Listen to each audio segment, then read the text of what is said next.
Dulu diludahi kakak ipar saat aku hendak meminjam uang Rp50.000. Kini justru ia yang mengemis kepadaku dan kutampar ia dengan segepok uang.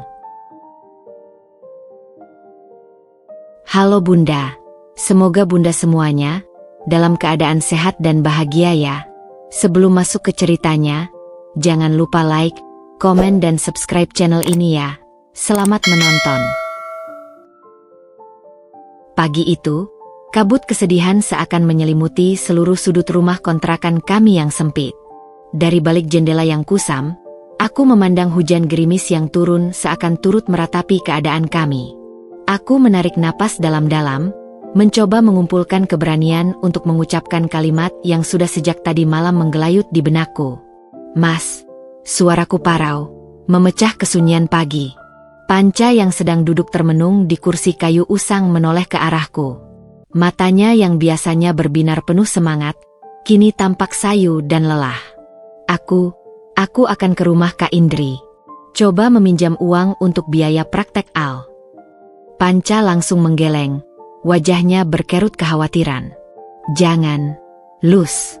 Kau tahu bagaimana sikap Kak Indri terhadap kita. Aku tidak tega melihatmu direndahkan lagi. Tapi kita sudah mencoba semua cara, Mas. Suaraku bergetar sambil menunjukkan selembar kertas pemberitahuan dari sekolah. Ini hari terakhir pembayaran. Jika tidak dilunasi, Al tidak boleh ikut ujian praktek. Hanya Rp50.000, Mas. Cuma Rp50.000. Air mata mulai menggenang di mataku. Panca menghampiri. Tangannya yang kasar akibat kerja keras mengusap punggungku dengan lembut.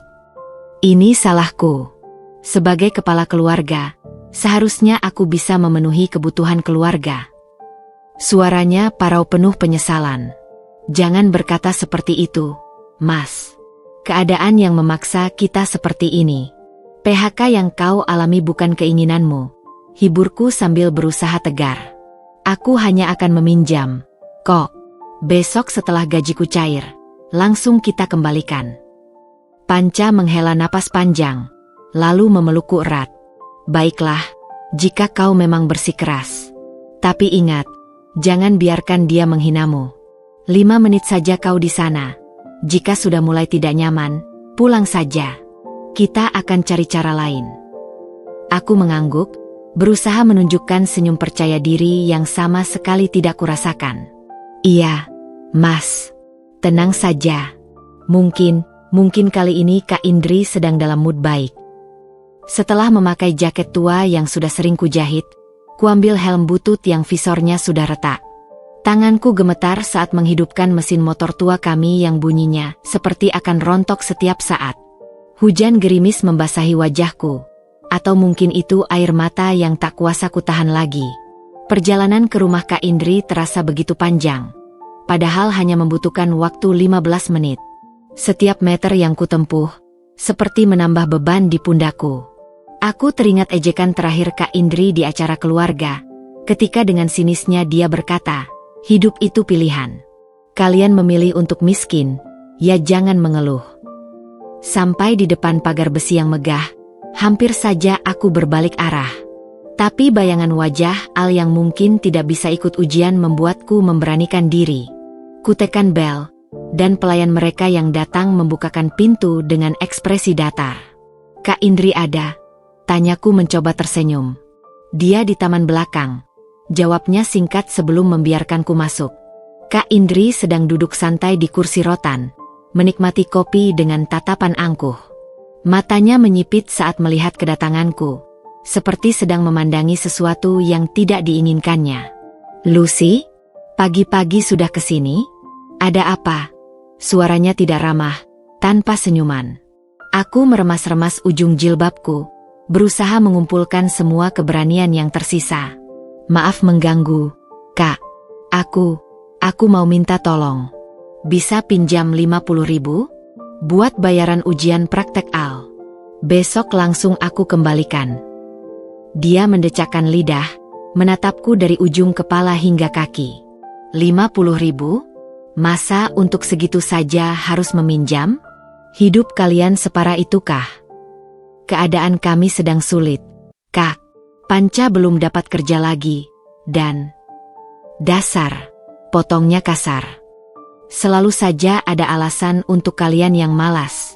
Panca kerjanya cuma bengong, sementara kau jadi guru honorer receh. Pantas saja hidupmu tidak akan pernah maju. Dia berdiri mendekatiku, wajahnya berkerut menahan jijik. Kalian itu seperti pengemis, selalu mengharapkan belas kasihan orang. Sebelum sempat kuucapkan kata pembelaan, dengan gerakan cepat dia mengambil gelas berisi air mineral di mejanya. Bukan air yang dia ludahkan, tapi kata-katanya yang lebih tajam dari pisau. Pulang. Jangan nodai rumahku dengan kemiskinanmu. Aku terdiam, lutut terasa lemas. Perlahan, aku berbalik dan berjalan keluar dengan langkah gontai. Di balik pagar megah itu, akhirnya air mata yang kutahan tumpah menjadi-jadi. Hujan gerimis semakin deras, membasahi wajahku yang sudah basah oleh air mata. Perjalanan pulang terasa lebih berat dari pergi. Rp50.000, nilai yang bagi mereka tidak ada artinya, tapi bagi kami adalah harga diri yang harus ternoda. Saat itulah, di tengah hujan dan air mata, aku bersumpah dalam hati, ini adalah terakhir kalinya kami dipermalukan. Kami akan bangkit, dan suatu hari nanti, dunia akan melihat bahwa kami bukanlah orang-orang yang pantas direndahkan. Motor tua itu akhirnya memberhentikan dengkurnya di depan pagar besi berukir yang megah. Aku mematikan mesinnya, dan untuk sesaat, hanya terdengar suara gemeretak terakhir mesin yang sudah tua serta detak jantungku yang berdebar kencang. Pagar itu seakan-akan menjulang tinggi, menertawakanku, mengingatkan akan jurang pemisah yang terbentang antara kehidupanku dan kehidupan penghuni rumah mewah ini. Dengan tangan yang gemetar, kurai bel yang terpasang di samping pagar. Suaranya yang nyaring seakan menggema dalam kesunyian pagi yang basah oleh gerimis ini. Beberapa saat yang terasa seperti keabadian, akhirnya seorang pelayan dengan seragam yang rapi membuka pintu pagar. Matanya yang tajam menyapu tubuhku dari atas ke bawah, dan aku bisa merasakan tatapan penilaiannya yang dingin pada jaket usang dan helm butut yang kubawa. "Ya?" katanya singkat, tanpa senyuman. "Selamat pagi," ucapku, berusaha membuat suaraku terdengar percaya diri, meski yang kurasakan sebaliknya. "Saya Lucy, adik ipar Mbak Indri. Apakah beliau ada?" Dia mengangguk pelan, lalu membukakan pintu cukup untuk tubuhku yang kurus bisa melaluinya. "Silakan tunggu di teras. Saya akan memberitahu Nyonya." Aku melangkah memasuki pekarangan yang luas dan tertata rapi. Rumah itu sendiri, dengan pilar-pilar putih dan jendela-jendela kaca yang besar, tampak seperti istana dalam mimpiku yang paling liar. Setiap detailnya, dari pot bunga antik hingga lampu taman, berteriak tentang kemewahan yang bahkan tidak bisa kubayangkan. Aku merasa seperti penyusup di dunia yang bukan milikku. Tak lama kemudian, Kak Indri muncul dari dalam rumah. Dia mengenakan robe sutra yang halus, berwarna krem, dengan rambutnya yang disanggul rapi. Ekspresinya bukanlah ekspresi seorang yang senang dikunjungi. "Lucy," ucapnya, alisnya yang tercukur rapi berkerut. "Pagi-pagi sudah kesini? Ada apa?" Tidak ada sapaan hangat, tidak ada tawaran untuk masuk atau setidaknya duduk. Aku tetap berdiri di teras, merasa seperti sales yang tidak diundang. Nafasku tertahan sejenak. Ini lebih sulit dari yang kubayangkan. Keangkuhannya terpancar begitu kuat, membuatku ingin berbalik dan lari. Tapi bayangan Al, anakku, dan kertas pemberitahuan dari sekolah yang harus dibayar hari ini, memberiku kekuatan.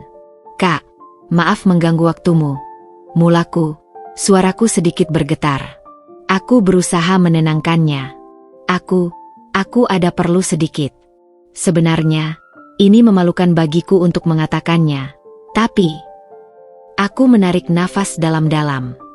"Bisakah aku meminjam uang sebanyak Rp50.000? Ini untuk bayaran ujian praktek Al. Besok, sekali besok setelah gajiku cair, langsung aku kembalikan." Untuk sesaat, hanya ada keheningan. Kemudian, Kak Indri menyeringai. Ekspresi jijik dan cemoohan yang tidak bisa disembunyikan.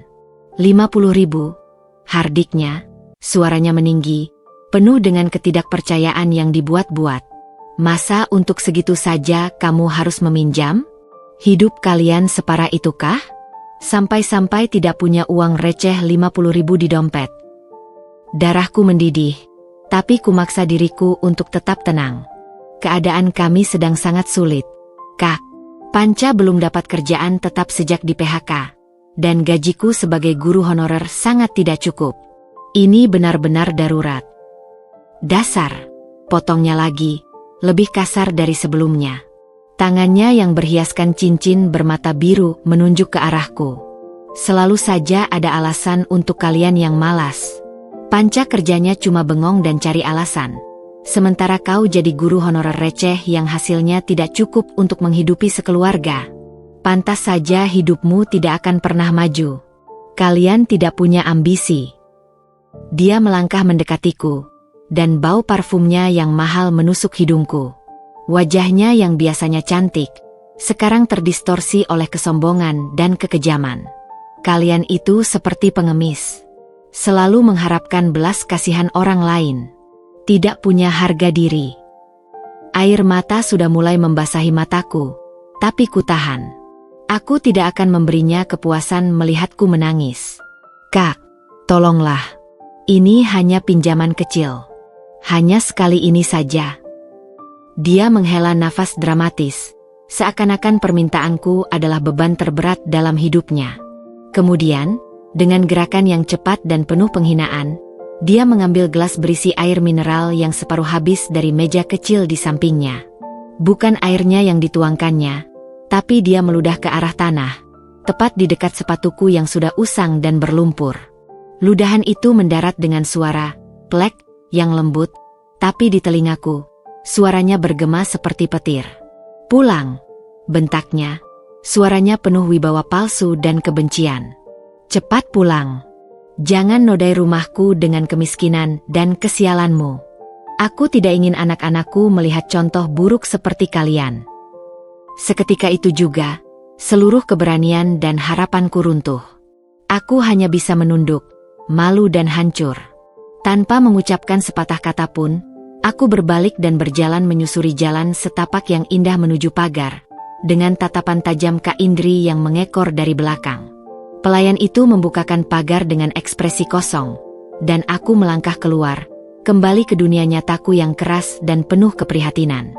Pintu pagar besi itu tertutup dengan bunyi klik yang keras dan final, seperti pintu penjara yang membanting tutup.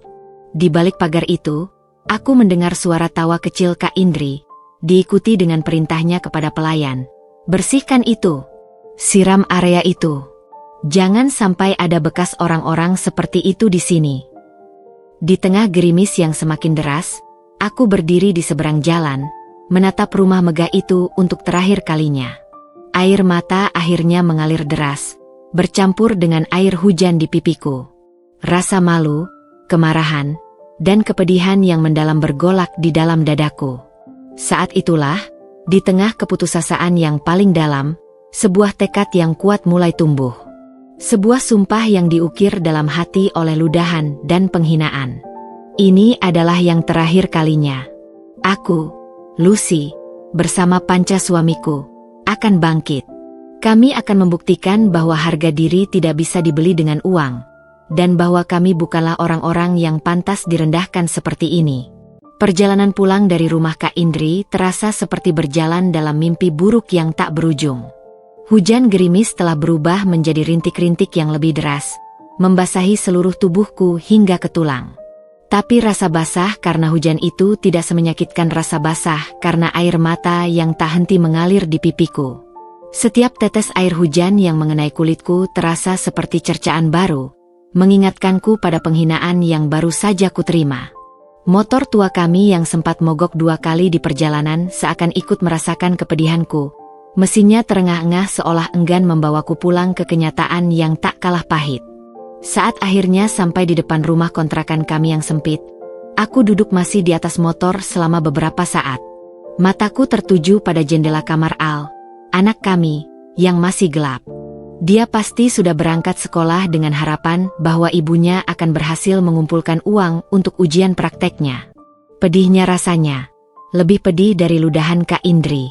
Kegagalanku sebagai ibu yang tidak bisa memenuhi kebutuhan dasar anaknya. Dengan langkah gontai, aku membuka pintu yang terkunci dan masuk ke dalam rumah yang sunyi. Rumah yang biasanya terasa hangat dan penuh cinta, pagi ini terasa dingin dan menyedihkan. Aku melepas jaket basahku dan tergolek lemas di sofa butut yang busanya sudah keluar di beberapa tempat. Disitulah akhirnya aku menyerah pada kesedihan. Tubuhku terguncang oleh isak tangis yang selama ini kutahan.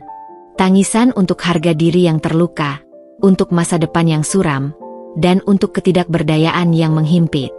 Beberapa waktu kemudian, aku mendengar langkah kaki familiar di teras. Panca pulang dari mencari lowongan kerja di pusat kota. Wajahnya yang awalnya berharap berubah panik saat melihatku terbaring lesu di sofa dengan mata bengkak dan merah. "Lucy, Luz, ada apa? Kenapa kamu menangis? Apakah terjadi sesuatu?" Tanyanya sambil bergegas berlutut di sampingku. Tangannya yang kasar namun hangat memegangi pundakku. Aku tidak bisa langsung menjawab. Isakanku semakin menjadi. Panca mendekapku erat, membiarkan air mataku membasahi baju lusuhnya. Sudah, tenang dulu. Cerita sama Mas, bisiknya lembut. Setelah beberapa menit, akhirnya aku bisa berbicara di sela-sela isakanku. Aku ke rumah Kak Indri, Mas. Panca menghela napas panjang, sudah bisa menebak kelanjutannya. Dia menghinamu lagi, ya? Bukan hanya menghina, Mas, suaraku parau. Dia meludah di dekat kakiku. Bilang kita pengemis. Bilang kita nodai rumahnya dengan kemiskinan kita.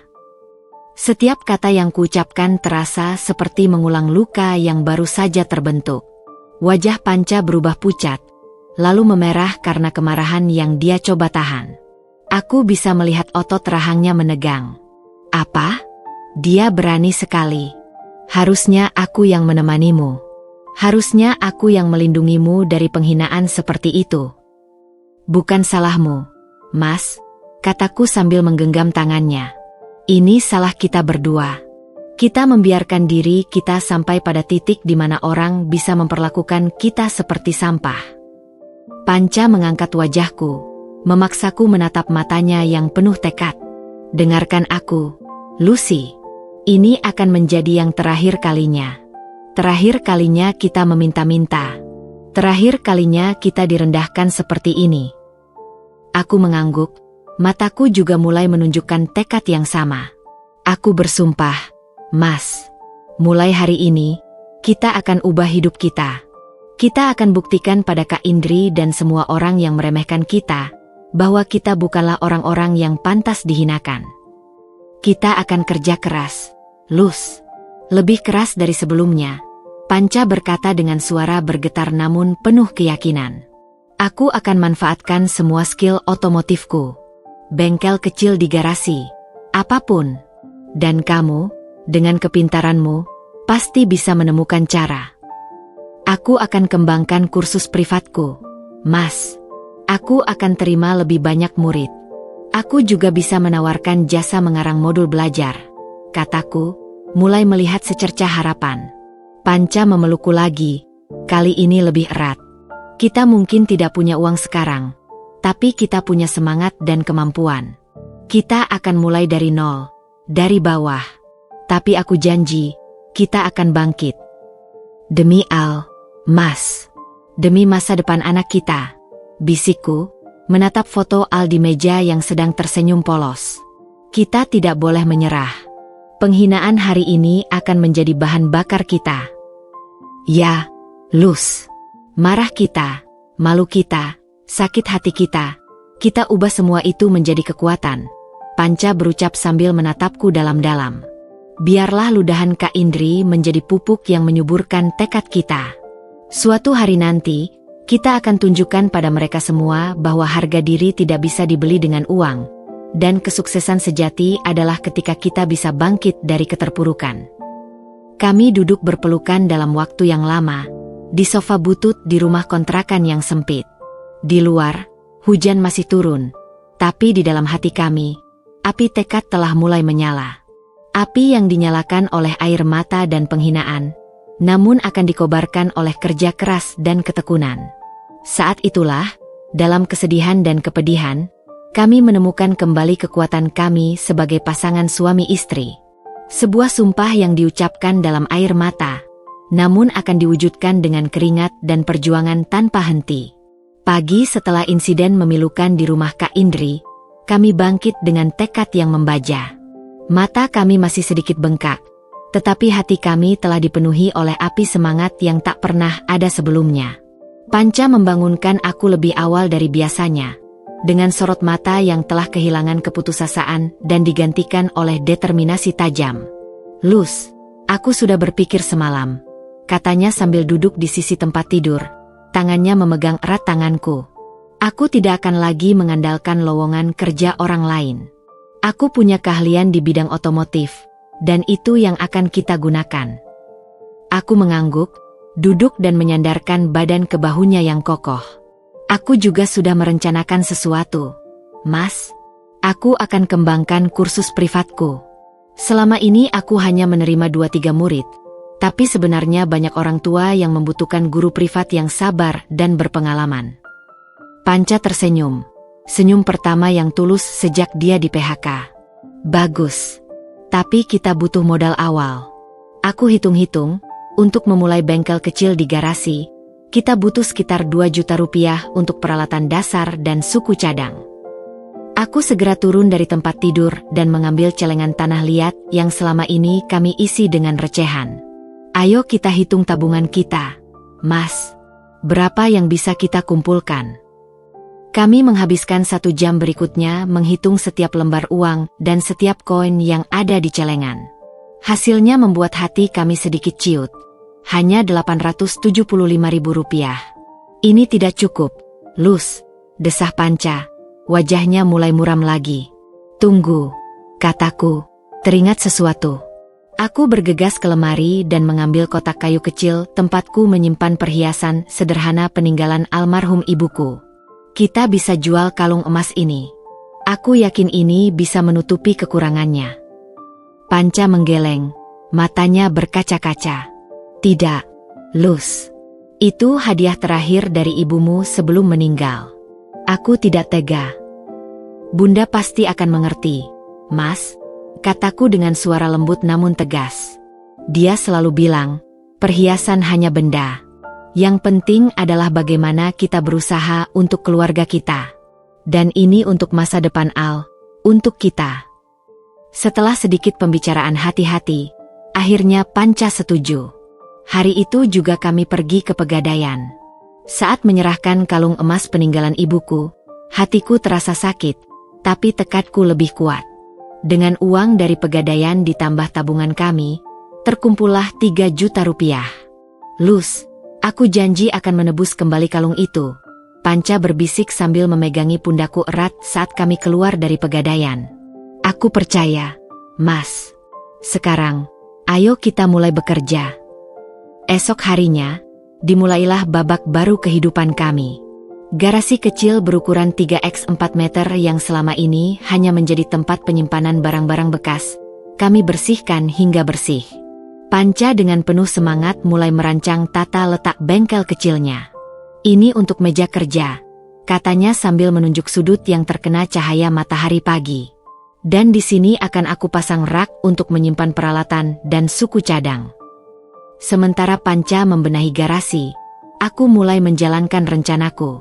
Aku membuat selebaran sederhana di komputer warnet tetangga, menawarkan jasa kursus privat untuk anak SD semua mata pelajaran. Aku juga menghubungi beberapa orang tua murid di sekolah tempatku mengajar honorer. "Ibu Lucy, saya dengar ibu mau membuka kursus privat," tanya Bu Sari, salah satu orang tua murid, melalui telepon. "Iya, Bu. Saya akan buka kursus di rumah untuk anak SD. Kalau berminat, bisa langsung datang untuk konsultasi gratis dulu," jawabku mencoba terdengar profesional. Dalam 2 hari, sudah ada 5 orang tua yang berminat. Aku menyulap ruang tamu kecil kami menjadi tempat belajar yang nyaman. Dengan meja lipat dan beberapa kursi plastik, ruang itu pun siap digunakan. Hari pertama bengkel Panca buka, hanya ada satu pelanggan, tetangga sendiri yang motor tuanya mogok. Panca bekerja dengan penuh ketelitian, dan dalam waktu singkat motor itu bisa berjalan lagi. Terima kasih, Mas Panca. Jagoan. Puji Pak RT sambil membayar Rp15.000. Itu mungkin jumlah yang kecil bagi kebanyakan orang, tapi bagi kami, itu adalah kemenangan besar pertama. Aku masih ingat betapa Panca memelukku malam itu. Wajahnya bersinar dengan kebanggaan yang telah lama hilang. "Luz, ini awal yang baik," katanya sambil menunjukkan uang hasil kerja kerasnya hari pertama. "Sementara aku dapat 3 murid baru hari ini," kataku bangga. "Mereka akan mulai besok. Kalau lancar, sebulan kita bisa dapat tambahan 500.000 dari kursus ini." Minggu-minggu berikutnya kami jalani dengan ritme yang melelahkan namun memuaskan. Panca bangun pukul 5 pagi, membuka bengkelnya hingga malam. Aku mengajar dari pagi hingga siang di sekolah, lalu melanjutkan dengan kursus privat dari jam 3 sampai jam 8 malam. Kami seperti mesin yang terus berjalan, tapi setiap hari kami melihat perkembangan kecil yang membahagiakan. "Luz, lihat," seru Panca suatu sore sambil menunjukkan buku catatan kecilnya. "Bulan ini pendapatan bengkel sudah mencapai 1.200.000. Cukup untuk bayar kontrakan dan masih sisa untuk beli bahan makanan. Dan kursusku sudah ada 10 murid tetap. Mas," balasku dengan tak kalah bangga. "Bulan depan, kalung emas ibuku sudah bisa kita tebus." Panca mendekapku erat. "Kita berhasil, Luz. Kita benar-benar berhasil." Malam itu, sambil duduk di depan garasi yang telah berubah menjadi sumber penghidupan kami berbicara tentang mimpi-mimpi baru. "Suatu hari nanti, aku ingin punya bengkel yang proper, Luz. Dengan lift dan semua peralatan lengkap," impikan Panca. "Dan aku ingin punya lembaga kursus yang diakui, Mas. Dengan banyak guru dan murid dari berbagai daerah." Kami tersenyum satu sama lain, menyadari bahwa dari puing-puing penghinaan dan keputusasaan, kami telah menemukan kekuatan yang tak terduga. Garasi sempit ini bukan lagi sekadar tempat parkir motor, tapi telah menjadi simbol harapan kami, tempat di mana mimpi-mimpi kecil mulai tumbuh, disirami oleh keringat dan ketekunan, dan suatu hari nanti akan berbuah menjadi kesuksesan yang tak terbayangkan. 6 bulan telah berlalu sejak sumpah kami di tengah air mata, dan kehidupan kami mulai menunjukkan tanda-tanda perbaikan yang nyata, meski masih sangat sederhana. Bengkel kecil Panca di garasi sudah memiliki pelanggan tetap, dan kursus privatku telah berkembang hingga memiliki 15 murid. Kami bahkan sudah bisa menebus kembali kalung emas peninggalan ibuku dari Pegadaian. Namun, di tengah kebahagiaan kecil kami, ada satu hal yang tak bisa kami hindari: acara keluarga besar di rumah mertua. "Kita harus hadir, Luz," kata Panca suatu sore, wajahnya sedikit keruh. "Ibu sudah telepon 3 kali. Dia bilang semua harus datang, termasuk Kak Indri dan keluarganya." Jantungku berdebar kencang mendengar nama itu. "Apakah kita sudah siap menghadapinya, Mas?" Aku masih merasa sakit setiap teringat kejadian itu. Panca memegang bahuku dengan mantap. "Kita justru harus hadir untuk menunjukkan bahwa kita baik-baik saja. Kita tidak perlu menyombongkan diri, tapi kita juga tidak perlu malu dengan keadaan kita sekarang." Dia benar, tentu saja. Tapi tetap saja, pagi ketika kami bersiap untuk berangkat, aku merasa gugup yang amat sangat. Aku memilih baju terbaik yang kupunya, sebuah gamis sederhana yang kubeli dari pasar dengan harga terjangkau, tapi setidaknya masih terlihat rapi. Panca juga memakai kemeja andalannya yang masih terlihat cukup bagus meski sudah beberapa kali dijahit. Sampai di rumah mertua, suasana sudah ramai. Dan di sana, seperti yang sudah kuduga, berdiri Kak Indri dengan gagahnya. Dia mengenakan gaun yang jelas-jelas sangat mahal, dengan perhiasan berkilauan di leher dan telinganya. Tatapannya langsung menangkap kedatangan kami, dan senyum kecil yang sinis muncul di bibirnya. "Ah, Panca dan Lucy akhirnya datang juga. Sambutnya dengan nada yang sedikit merendahkan. Aku kira kalian tidak akan datang karena sibuk, cari uang, atau apa itu. Ibu mertua segera menyambut kami dengan pelukan hangat, tapi aku bisa merasakan betapa tajamnya tatapan Kak Indri memperhatikan setiap detail penampilan kami. Acara makan siang berlangsung dengan berbagai percakapan ringan. Tapi seperti yang kutakutkan, Kak Indri segera menemukan momentum untuk pamer.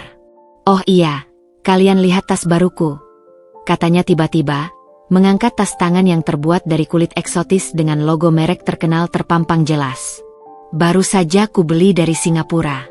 Harganya 5 juta, tapi worth it lah untuk kualitas seperti ini."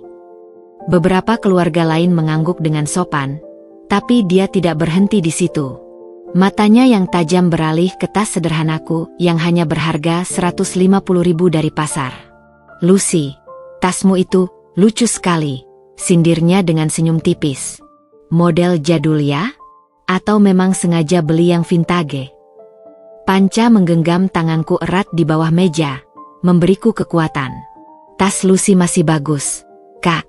Dan yang penting bisa untuk membawa barang-barangnya mengajar." Tapi Kak Indri tidak mau menyerah. "Oh iya, aku dengar kalian membuka bengkel di garasi? Dan Lucy masih jadi guru honorer? Sedih ya, hidup susah begitu. Suamiku baru saja membelikanku mobil baru minggu lalu. Yang lama dia berikan pada supirnya." Aku bisa melihat ibu mertua merasa tidak nyaman dengan percakapan ini. Yang penting mereka bekerja dengan jujur. "Indri, itu sudah cukup bagus." Tapi Kak Indri seperti tidak mendengar. "Kalau kalian butuh bantuan, bilang saja.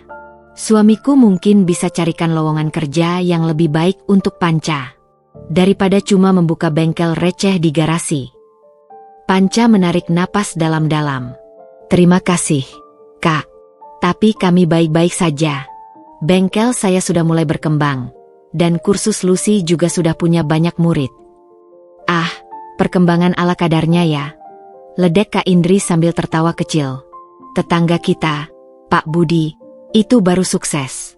Baru saja membuka restoran mewah di pusat kota. Bukan cuma bengkel garasi atau kursus receh."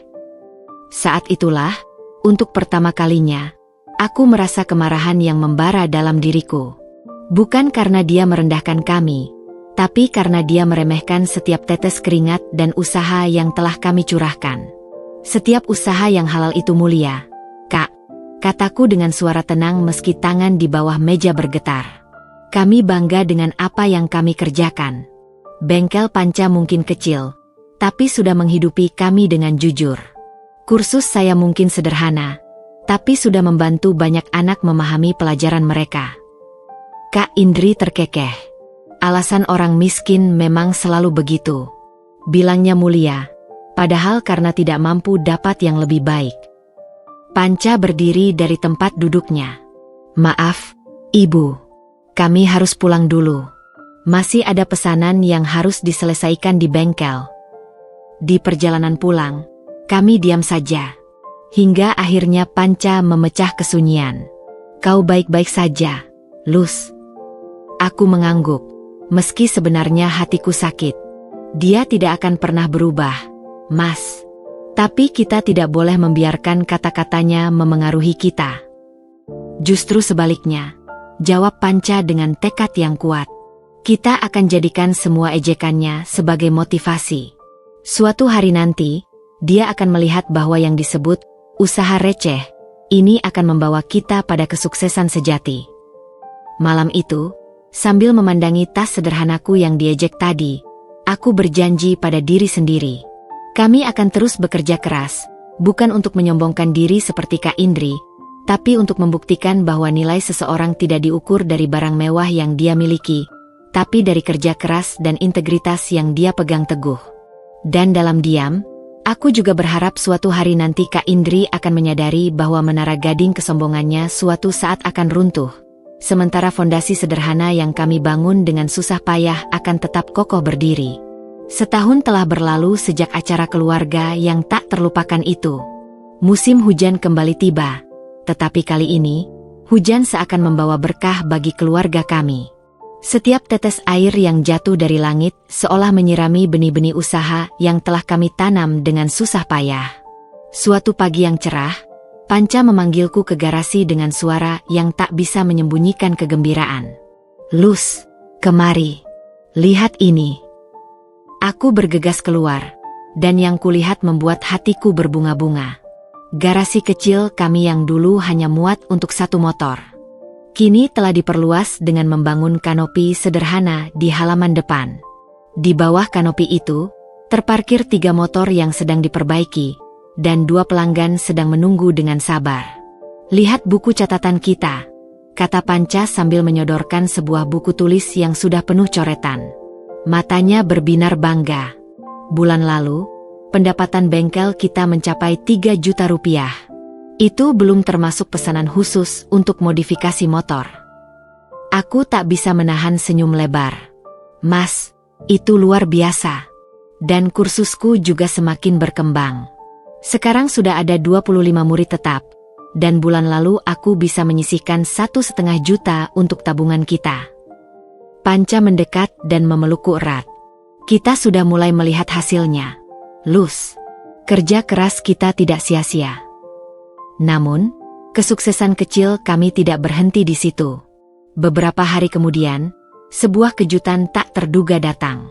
Seorang pria berpakaian rapi datang ke bengkel Panca, memperkenalkan diri sebagai manajer sebuah perusahaan ojek online di kota kami. "Pak Panca, saya dengar dari banyak rekan driver tentang keahlian Bapak memperbaiki motor," katanya dengan sopan. "Kami sedang mencari mitra bengkel untuk perawatan rutin armada kami. Apakah Bapak berminat?" Panca, yang awalnya terkejut, segera menjawab dengan antusias.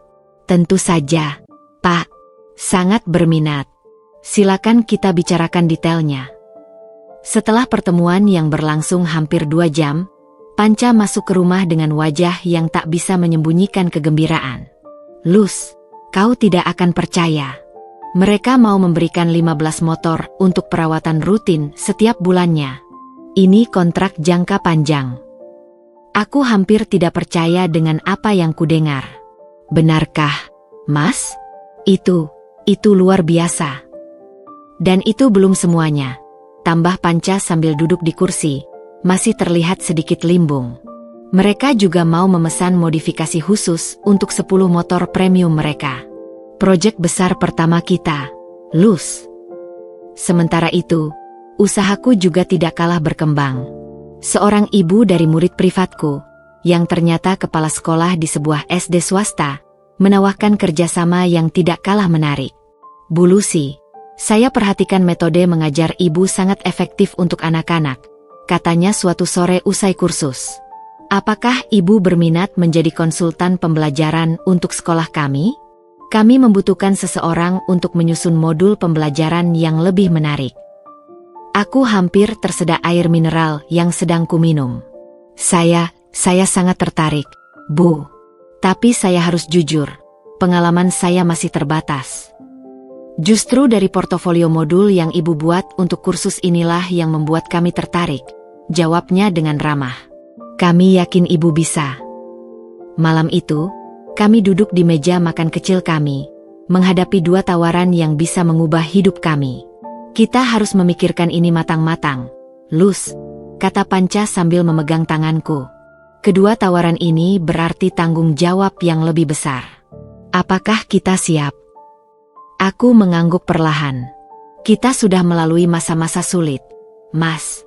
Jika kita bisa bertahan dari semua itu, kita pasti bisa menghadapi ini. Tapi, bagaimana dengan modal? Untuk menangani proyek sebesar itu, kita butuh peralatan yang lebih lengkap dan mungkin harus merekrut pembantu." Panca tersenyum penuh keyakinan. "Tabungan kita sudah cukup untuk membeli peralatan dasar. Dan untuk pembantu, adikku, Bayu, sedang mencari kerja. Dia cukup ahli di bidang otomotif. Kita bisa tawarkan dia bergabung. Dan untuk konsultan pembelajaran itu, tambahku, aku sudah punya semua materi yang kubutuhkan. Hanya perlu disusun ulang dan disesuaikan dengan kurikulum sekolah mereka." Keputusan pun diambil. kami akan menerima kedua tawaran itu. Minggu-minggu berikutnya adalah periode tersibuk dalam hidup kami. Panca dan Bayu bekerja dari pagi hingga larut malam memenuhi pesanan modifikasi motor dan merawat armada ojek online. Sementara aku menghabiskan hari-hariku antara mengajar kursus dan menyusun modul pembelajaran untuk sekolah. Suatu malam, setelah seharian bekerja keras, Panca dan aku duduk di teras rumah kecil kami, menikmati teh hangat. "Lus, coba lihat rekening kita," kata Panca tiba-tiba, menunjuk ponselnya.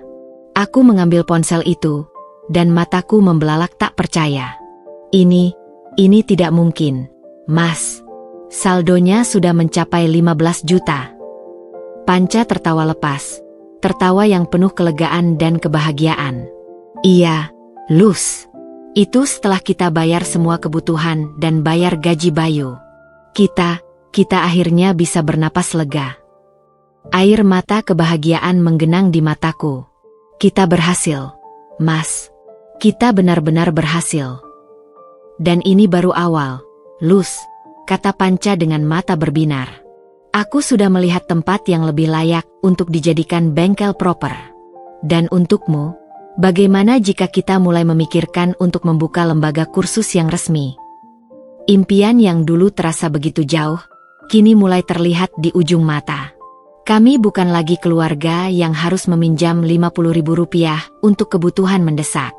Kami sekarang adalah pengusaha kecil yang sedang berkembang, yang memahami bahwa kesuksesan sejati tidak diukur dari seberapa banyak yang kita miliki, tapi dari seberapa gigih kita berusaha bangkit dari keterpurukan. Dan yang paling penting, kami telah membuktikan pada diri sendiri bahwa harga diri dan kerja keras akan selalu membuahkan hasil, meski harus melalui jalan yang berliku dan penuh rintangan. Sementara kami terus menanjak dalam perjalanan usaha kami, angin perubahan mulai berhembus di kehidupan Kak Indri dan keluarganya. Awalnya hanya desas-desus yang terdengar samar di pertemuan keluarga, tapi perlahan kabar buruk itu mulai mengkristal menjadi kenyataan yang tak terelakkan. Suatu sore, ketika aku sedang memeriksa laporan keuangan kursus, telepon berdering. Dari seberang garis, suara ibu mertua terdengar cemas. "Lucy, nak, ada kabar tentang Kak Indri," suaranya gemetar. Konon suaminya terlibat dalam investasi yang tidak jelas. Katanya banyak uang orang yang hilang. Aku menarik napas dalam. Investasi tidak jelas? Maksud ibu bagaimana? Ibu juga tidak tahu pasti. Tapi kata tetangga mereka, suami Indri menjanjikan bunga tinggi untuk investasi saham. Sekarang banyak yang menagih, tapi uangnya tidak bisa ditarik. Beberapa hari kemudian, ketika Panca sedang membeli suku cadang di toko grosir, dia bertemu dengan salah satu teman suami Kak Indri. "Mas Panca, kebetulan ketemu," kata pria itu dengan wajah serius. "Aku ingin memberitahu tentang kakak iparmu. Suaminya dalam masalah besar." "Masalah apa, Pak?" tanya Panca penuh kekhawatiran. "Dia main saham ilegal. Sistem Ponzi," katanya. "Janji return gila-gilaan, sekarang ambrol.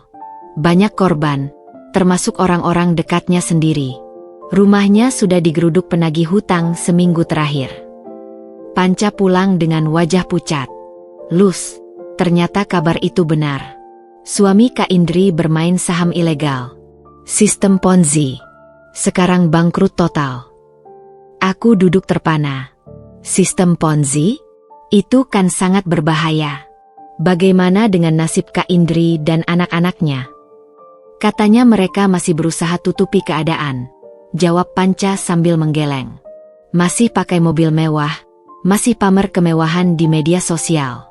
Tapi menurut temannya tadi, itu semua sandiwara. Hutang sudah menumpuk di mana-mana." Tak lama setelah itu, kami mendapat undangan pernikahan sepupu.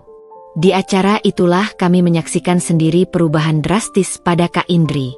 Dia masih datang dengan pakaian mewah dan perhiasan berkilau, tapi ada sesuatu yang berbeda dari caranya bersikap. Senyumnya terpaksa, tatapannya tidak lagi sepercaya diri dulu. "Lihat itu," bisik Panca di sampingku. Dia menghindari kontak mata dengan banyak orang. Biasanya dia yang paling dominan di acara keluarga, Yang lebih mengejutkan adalah ketika dia mendekati kami. Untuk pertama kalinya dalam setahun terakhir. "Panca, Lucy," sapanya dengan suara yang tak sekeras biasanya. "Aku dengar usaha kalian mulai berkembang. Bagus, bagus sekali." Ada getar aneh dalam suaranya. Sebuah pengakuan yang dulu tak mungkin keluar dari mulutnya. "Terima kasih, Kak," jawabku hati-hati. "Kami bersyukur bisa bertahan." Dia menghela napas, matanya berkeliaran. "Iya, bertahan itu penting. Sekarang keadaan memang sedang sulit untuk semua orang." Sebelum kami bisa menanggapi, dia sudah berbalik dan pergi dengan cepat, meninggalkan kami dalam keheranan. "Mereka pasti dalam masalah serius, Lus," gumam Panca. Kak Indri tidak akan pernah mengakui bahwa keadaan sedang sulit kalau tidak benar-benar terpaksa. Beberapa minggu kemudian, kabar buruk itu akhirnya terbuka sepenuhnya. Seorang kerabat menelepon dengan panik. "Panca, kalian harus tahu. Rumah Kak Indri disita bank. Mereka minggat tengah malam, hutangnya mencapai miliaran rupiah." Keesokan harinya, berita di koran lokal membuat kami tercekat. Foto suami Kak Indri terpampang di halaman kedua, dengan headline, "Investor bodong tertangkap, korban capai ratusan orang." Panca meletakkan koran itu dengan tangan gemetar. "Ini lebih buruk dari yang kita kira, Lus. Dia bukan hanya bangkrut, tapi terlibat penipuan berjamaah." Aku duduk di sampingnya, hati terasa berat. Bagaimana dengan anak-anak mereka? Mereka masih sekolah, kan? "Iya, 3 orang. Yang paling besar baru mau masuk SMA," jawab Panca sambil mengusap wajahnya yang lelah. "Meskipun dia sudah memperlakukan kita buruk, tapi melihat ini, hatiku tetap sedih." Beberapa hari kemudian, kami mendapat telepon dari ibu mertua yang histeris. "Anak-anakku, tolong bantu kakakmu. Dia dan anak-anaknya sekarang ngontrak di kampung, di rumah petak yang kumuh. Suaminya ditahan, hartanya disita semua. Mereka tidak punya apa-apa lagi." Panca memandangku, matanya penuh pertanyaan. Aku mengangguk pelan. "Ibu, tenang dulu. Kami akan bantu sebisanya," katanya lembut. "Tapi ibu tahu, kemampuan kami juga terbatas." Setelah menutup telepon, kami duduk dalam diam cukup lama. Perasaan kami campur aduk, antara kepuasan melihat karma berjalan, dan rasa iba melihat penderitaan yang menimpa keluarga besar. "Apakah kita harus menolong mereka, Lus?" tanya Panca akhirnya. Aku memegang tangannya. "Kita akan bantu, Mas. Tapi bukan dengan uang.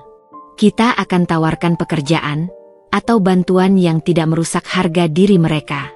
Ingat, dulu kita juga dibiarkan berjuang sendiri." Panca mengangguk. Wajahnya menunjukkan kedewasaan yang dalam. "Kau benar. Mungkin ini saatnya bagi Kak Indri untuk belajar arti kerendahan hati dan kerja keras." Malam itu, sambil memandangi kota dari jendela rumah kami yang sederhana namun nyaman, aku merenungkan betapa cepatnya roda kehidupan berputar. Kesombongan yang dulu begitu menjulang tinggi, kini telah runtuh menjadi puing-puing kehancuran. Dan kami, yang dulu diinjak-injak, justru kini berada dalam posisi untuk memberi pertolongan. Tapi satu hal yang kupegang teguh, kami akan membantu dengan cara kami sendiri, cara yang tidak menghina, tapi juga tidak memanjakan. Karena terkadang, pelajaran terbaik dalam hidup datang dari jatuh bangun yang harus dihadapi dengan berani. 2 minggu setelah kabar buruk tentang Kak Indri tersebar, ibu mertua mengadakan pertemuan keluarga darurat di rumahnya. Suasana terasa berat dan muram ketika kami tiba. Beberapa keluarga besar sudah hadir, duduk dengan wajah-wajah serius. Kak Indri hadir dengan penampilan yang sangat berbeda dari biasanya. Gaun sederhana tanpa perhiasan, wajahnya pucat dan lesu. "Ibu mengumpulkan kalian semua hari ini karena keadaan keluarga kita yang sedang sulit," buka ibu mertua dengan suara bergetar. "Seperti yang kalian tahu, Kak Indri dan keluarganya sedang menghadapi cobaan berat." Salah satu paman, Pak Harun, yang bekerja sebagai konsultan keuangan, langsung angkat bicara. "Indri, dari yang saya dengar, Hutang suamimu mencapai hampir 5 miliar. Bagaimana kalian bisa ceroboh seperti ini? Kak Indri menunduk, tangannya menggenggam erat ujung selendangnya. Kami tidak tahu itu ilegal. Katanya investasi saham premium dengan return tinggi. Return 5% per bulan? Itu jelas tidak mungkin, sela Paman Harun dengan nada frustrasi. Apa kalian tidak berpikir jernih? Atau tergiur dengan gaya hidup mewah yang tidak sesuai kemampuan? Aku dan Panca saling pandang. Ini pertama kalinya kami melihat Kak Indri begitu kecil dan tak berdaya. Yang penting sekarang bagaimana kita membantu mereka, kata ibu mertua mencoba menenangkan suasana. Mereka butuh tempat tinggal, butuh biaya hidup, dan yang paling urgent, butuh biaya sekolah anak-anak. Paman Harun menghela napas panjang. Pertama, Indri harus jual semua barang mewah yang masih tersisa. Kedua, cari kerja yang halal. Ketiga, hidup sesuai kemampuan, tidak boleh gengsi lagi. Kak Indri tiba-tiba mengangkat kepala, matanya berkobar. Jual barang mewah? Itu pemberian suamiku. Dan kerja? Kerja apa yang bisa kulakukan? Aku tidak punya keahlian khusus. Seketika suasana menjadi tegang. Panca yang selama ini diam akhirnya angkat bicara. Kak, saya dan Lucy mau menawarkan bantuan. Bengkel saya butuh tenaga administrasi. Gajinya mungkin tidak besar, tapi cukup untuk kebutuhan dasar. Kak Indri memandang Panca dengan ekspresi campur aduk, antara terkejut dan tersinggung. Kerja di bengkel? Sebagai apa? Petugas administrasi? Aku lulusan S1 manajemen. Tidak mungkin aku bekerja di tempat seperti itu. Ibu mertua mencoba menengahi. Nak, ini saatnya kamu realistis. Panca dan Lucy baik sekali mau menawarkan ini. Tapi ibu, bayangkan, aku yang dulu punya sopir pribadi, sekarang harus kerja di bengkel? Di mana gengsiku? Protes Kak Indri dengan mata berkaca-kaca. Aku tidak tahan lagi. Maaf, Kak. Tapi justru sekarang saatnya kakak belajar bahwa gengsi tidak akan mengisi perut. Dulu ketika kami membutuhkan, kakak meludahi harga diri kami. Sekarang kami tawarkan bantuan dengan tulus, tapi kakak masih memikirkan gengsi. Ruangan menjadi senyap. Kak Indri menatapku dengan mata membesar, seperti tidak percaya dengan keberanianku. Lucy benar, kata Paman Harun dengan tegas. Kamu harus turun dari menara gadingmu, Indri. Lihat sekeliling, Panca dan Lucy bisa bangkit dari nol. Kenapa kamu tidak bisa? Tapi Kak Indri sudah berdiri, wajahnya memerah. Aku tidak perlu belas kasihan, terutama dari mereka yang dulu kami tolong. Dia menyapu pandangannya ke arah kami. Kalian pikir dengan usaha receh kalian bisa menyombong? Tunggu saja, suamiku pasti akan bebas dan kami akan bangkit lagi. Dengan langkah cepat, dia meninggalkan ruangan, membanting pintu. Ibu mertua menangis terseduh-seduh. Kenapa dia tidak bisa menerima kenyataan? Kenapa masih sombong di saat seperti ini? Panca mendekati ibunya. Tenang, Bu. Mungkin Kak Indri butuh waktu untuk menerima kenyataan. Tapi tawaran kita tetap terbuka. Dalam perjalanan pulang, kami berkendara dalam diam cukup lama. Akhirnya Panca memecah kesunyian. Aku tidak menyangka dia masih bisa bersikap seperti itu di saat terjepit. Kesombongan sudah mendarah daging dalam dirinya. Mas, jawabku. Tapi yang membuatku sedih adalah anak-anaknya. Mereka yang harus menanggung konsekuensi dari kesombongan orang tuanya. Kita harus tetap berusaha membantu anak-anaknya, kata Panca dengan tekad. Mereka tidak bersalah. Besok aku akan telepon Kak Indri lagi, tawarkan bantuan khusus untuk keponakan-keponakan kita. Malam itu, sambil menyusun modul pembelajaran untuk sekolah, aku terus memikirkan Kak Indri. Betapa ironisnya nasib. Dulu dia meludahi kami karena meminjam 50.000. Kini dia menolak tawaran pekerjaan yang bisa menghidupi keluarganya hanya karena gengsi. Beberapa hari kemudian, kami mendapat kabar dari ibu mertua bahwa Kak Indri memutuskan untuk meminjam uang dari rentenir daripada menerima tawaran pekerjaan dari kami. Dia lebih memilih hutang dengan bunga tinggi daripada kehilangan muka bekerja di bengkel kami. Panca hanya menggelengkan kepala saat mendengar kabar itu. Dia tidak belajar apa-apa. Luz. Sama sekali tidak. Aku khawatir ini akan berakhir lebih buruk, kataku dengan perasaan tidak enak. Meminjam dari rentenir bukan solusi, itu hanya akan memperdalam lubang yang sudah ada. Benarlah kata pepatah, kesombongan datang sebelum kejatuhan. Tapi dalam kasus Kak Indri, kesombongan itu tetap bertahan bahkan setelah jatuh. Dan kami hanya bisa berdoa semoga suatu saat nanti dia bisa membuka mata dan hati, sebelum semuanya benar-benar terlambat. 3 tahun telah berlalu sejak kami memulai perjalanan panjang dari garasi sempit. Musim penghujan kembali tiba, tetapi kali ini hujan seolah menyirami kebun kesuksesan yang telah kami tanam dengan air mata, keringat, dan ketekunan. Suatu pagi yang cerah, Panca memintaku untuk ikut dengannya melihat sesuatu. "Kemana kita, Mas?" tanyaku penasaran saat dia membawaku ke sebuah ruko 2 lantai yang masih dalam proses renovasi. Panca tersenyum misterius sambil mengeluarkan kunci dari saku celananya. "Ini, Luz. Ini adalah kebanggaan pertama kita yang sesungguhnya." Dia membuka pintu kaca berukir yang indah, dan aku terkesima dengan apa yang kulihat. Ruangan luas dengan lantai keramik mengkilap, dinding yang dicat bersih, dan beberapa meja kerja profesional yang tertata rapi. Di dinding terpampang besar logo, Bengkel Pancaran Jaya, dengan desain profesional. "Mas, ini," kataku terbata-bata, mata berkaca-kaca. "Ya, Luz.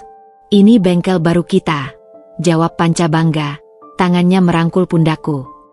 "Kita sudah resmi menyewa ruko ini untuk 3 tahun ke depan.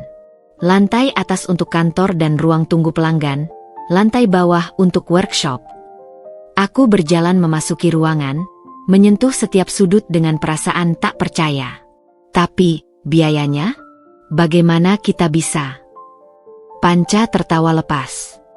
"Ingat kontrak kita dengan perusahaan ojek online? Dan proyek modifikasi untuk komunitas motorsport? Itu semua memberikan keuntungan yang cukup untuk modal awal. Selain itu, bank setuju memberikan kredit usaha kecil dengan bunga ringan setelah melihat perkembangan usaha kita." Dia menunjuk berbagai area di bengkel tersebut. "Di sini tempat cuci dan perawatan rutin, di sana khusus modifikasi, dan di belakang untuk perbaikan mesin berat. Kita sudah punya 6 mekanik tetap sekarang, termasuk Bayu yang sudah jadi kepala mekanik." Air mata kebahagiaan mulai mengalir di pipiku. "Aku tidak percaya, Mas. Dari garasi sempit yang bocor kalau hujan, sekarang kita punya ini. Dan ini bukan hanya untuk kita, Luz," tambah Panca dengan mata berbinar. "Ini untuk Al, untuk masa depan anak kita. Dan ada satu lagi kejutan." Dia membawaku ke lantai 2. Ruangannya lebih menakjubkan lagi. Ruang tunggu ber-AC dengan sofa nyaman, meja resepsionis, dan yang paling membuatku terkejut, sebuah pintu dengan plakat kantor manajer. "Silakan, Ibu Manajer," ucap Panca sambil membukakan pintu. Di dalamnya terdapat meja kerja cantik dengan komputer baru, rak buku penuh modul pembelajaran, dan sertifikat-sertifikat yang selama ini kukumpulkan. "Bagaimana? Setelah ini kita akan resmikan lembaga kursus cerdas Lucy di ruang ini. Kau bisa mengelola kedua usaha kita dari sini," kata Panca bangga. Aku tidak bisa menahan tangis lagi. "Mas, ini terlalu bagus. Aku tidak tahu harus berkata apa. Katakan bahwa kita akan berhasil, seperti yang selalu kita percayai," jawab Panca sambil memelukku erat. Minggu pembukaan bengkel baru adalah periode tersibuk sekaligus paling membahagiakan dalam hidup kami. Banyak pelanggan setia dari bengkel garasi yang pindah ke tempat baru, ditambah pelanggan baru yang tertarik dengan fasilitas yang lebih lengkap. Suatu sore, ketika kami sedang memeriksa persiapan akhir, ibu mertua datang dengan mata berbinar bangga. "Anak-anakku, ibu tidak percaya, ucapnya sambil memeluk kami bergantian.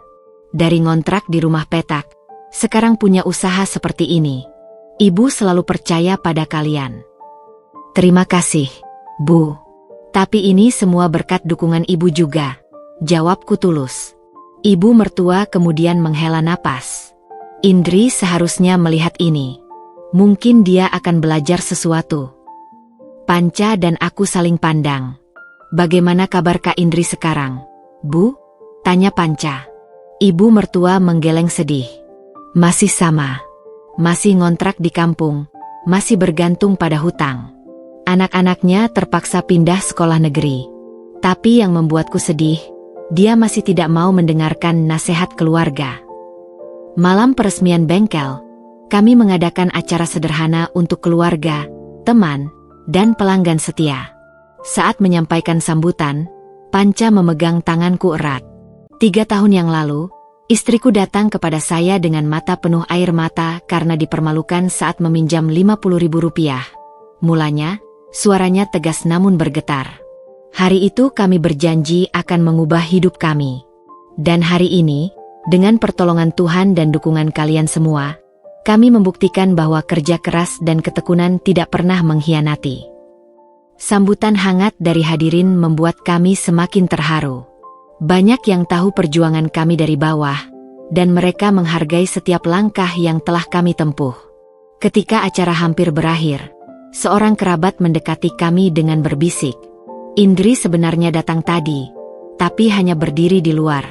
Dia pergi setelah mendengar sambutan Panca. Aku memandang keluar jendela, berharap bisa melihatnya. Sedikit sedih karena dia tidak mau masuk, tapi juga memahami bahwa mungkin ini terlalu menyakitkan baginya. Di akhir hari yang melelahkan namun membahagiakan itu, kami duduk berdua di ruang kantor baru, menikmati keheningan dan pencapaian kami. Kau ingat, Lus? Dulu kita hanya bermimpi punya tempat yang layak, gumam Panca sambil memandangi kota melalui jendela.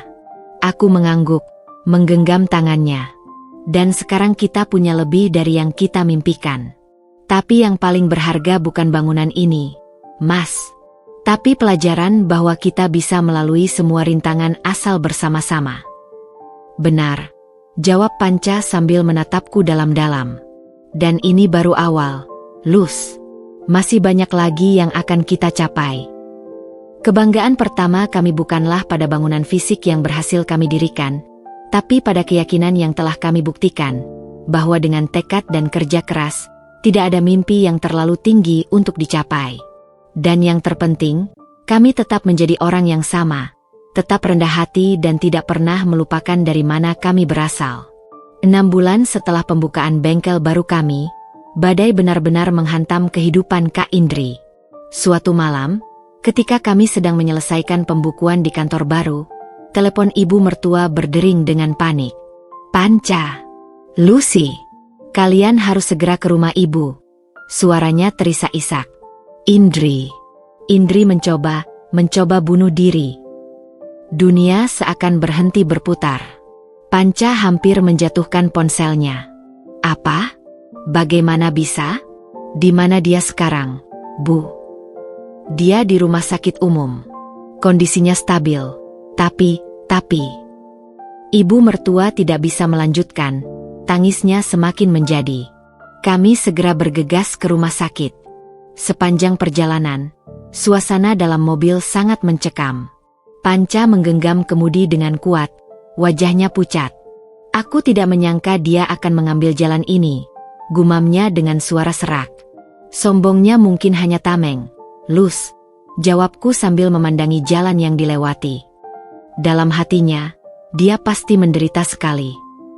Sampai di rumah sakit, kami menemukan ibu mertua sedang duduk termenung di kursi ruang tunggu Icu. Wajahnya sembab dan lelah. Dia minum obat tidur, bisik ibu mertua sambil menggenggam tangan kami. Untung anak sulungnya pulang lebih awal dan menemukannya. Bagaimana kondisi anak-anaknya? Tanyaku khawatir. Mereka sekarang di rumah saya. Ketiganya shock. Yang paling kecil demam tinggi, jawab ibu mertua sambil mengusap air mata. Hutang mereka sudah tidak terkendali lagi, Lus. Rentenir datang setiap hari, mengancam akan menyita sedikit barang yang masih mereka punya. Panca menghela napas panjang. Kenapa tidak bilang dari dulu? Kenapa harus sampai seperti ini? Gengsi, nak. Selalu gengsi, jawab ibu mertua putus asa. Dia lebih memilih minum obat daripada minta tolong pada keluarganya sendiri. Keesokan harinya, setelah kondisi Kak Indri stabil dan dipindahkan ke ruang biasa, kami diizinkan menemuinya.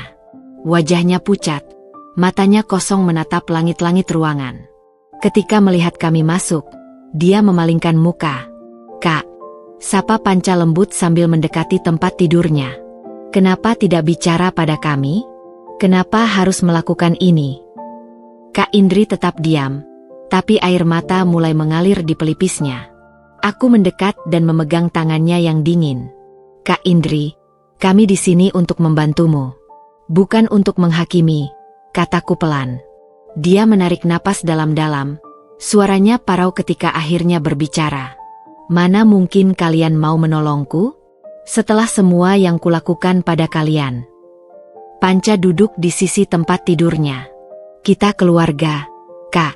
Meskipun ada salah dan hilaf, kita tetap keluarga." Kak Indri menutup mata, tubuhnya bergetar menahan tangis. "Hutang kami sudah 8 miliar. Rumah kontrakan kami sudah didatangi debt collector seminggu terakhir. Mereka mengancam akan menyandera anak-anak kami jika tidak bayar." Aku dan Panca saling pandang dengan kaget. 8 miliar? Bagaimana bisa sebanyak itu? Tanyaku tidak percaya. Dari rentenir ke rentenir, bunga berbunga. Isaknya semakin kencang. Aku tidak tahu lagi harus bagaimana. Suamiku masih di penjara, tidak bisa membantu. Aku lelah. Panca memandangku, dan dari matanya aku tahu apa yang akan dia katakan. "Kak, kami akan bantu urus hutang-hutangmu. Tapi dengan syarat, kamu harus bersedia mulai dari nol lagi." Kak Indri membuka mata, memandangi kami dengan perasaan campur aduk, rasa malu, harapan, dan penyesalan. Tapi bagaimana caranya? "Hutang segitu. Kita akan jual semua aset yang masih bisa dijual," jelas Panca dengan tenang. "Kami akan bantu negosiasi dengan debt collector. Dan yang paling penting, kamu harus bersedia bekerja." "Bekerja?" ulangnya lemah. "Iya," sahutku. "Kami butuh bantuan di bengkel dan lembaga kursus. Gajinya mungkin tidak besar, tapi cukup untuk hidup sederhana dan mulai melunasi hutang sedikit demi sedikit." Kak Indri menatap kami lama, seolah tidak percaya dengan tawaran kami. "Setelah semua, setelah aku meludahi kalian, kalian masih mau menolongku?" "Kadang-kadang, orang perlu jatuh untuk belajar berdiri lagi," jawabku sambil tersenyum tipis. "Kami dulu juga jatuh, dan kami belajar darinya." Minggu-minggu berikutnya adalah periode yang sangat menantang. Panca mengambil alih penanganan hutang Kak Indri, menegosiasikan penyelesaian dengan para debt collector. Aku mengurus kepindahan Kak Indri dan anak-anaknya ke rumah kontrakan yang lebih sederhana namun aman di dekat tempat kami. Hari pertama Kak Indri bekerja di bengkel kami adalah ujian terberat baginya. Aku masih ingat bagaimana tangannya gemetar saat memakai seragam kerja sederhana. Matanya menatap lantai sepanjang hari, malu bertemu dengan para karyawan yang dulu mungkin pernah melihatnya dalam kemewahan. Tapi perlahan, sangat perlahan, dia mulai belajar. Belajar bahwa uang tidak jatuh dari langit, bahwa setiap rupiah harus diraih dengan kerja keras, dan yang paling penting, belajar bahwa harga diri sejati datang dari kejujuran dan usaha, bukan dari kemewahan dan gengsi.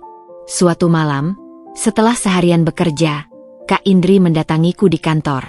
"Lucy," katanya dengan suara bergetar. Aku mau minta maaf. Untuk semua yang dulu." Dia menunduk, bahunya terguncang oleh isakan. Aku sekarang mengerti betapa sakitnya diperlakukan seperti sampah, dan betapa mulianya kalian masih mau menerimaku.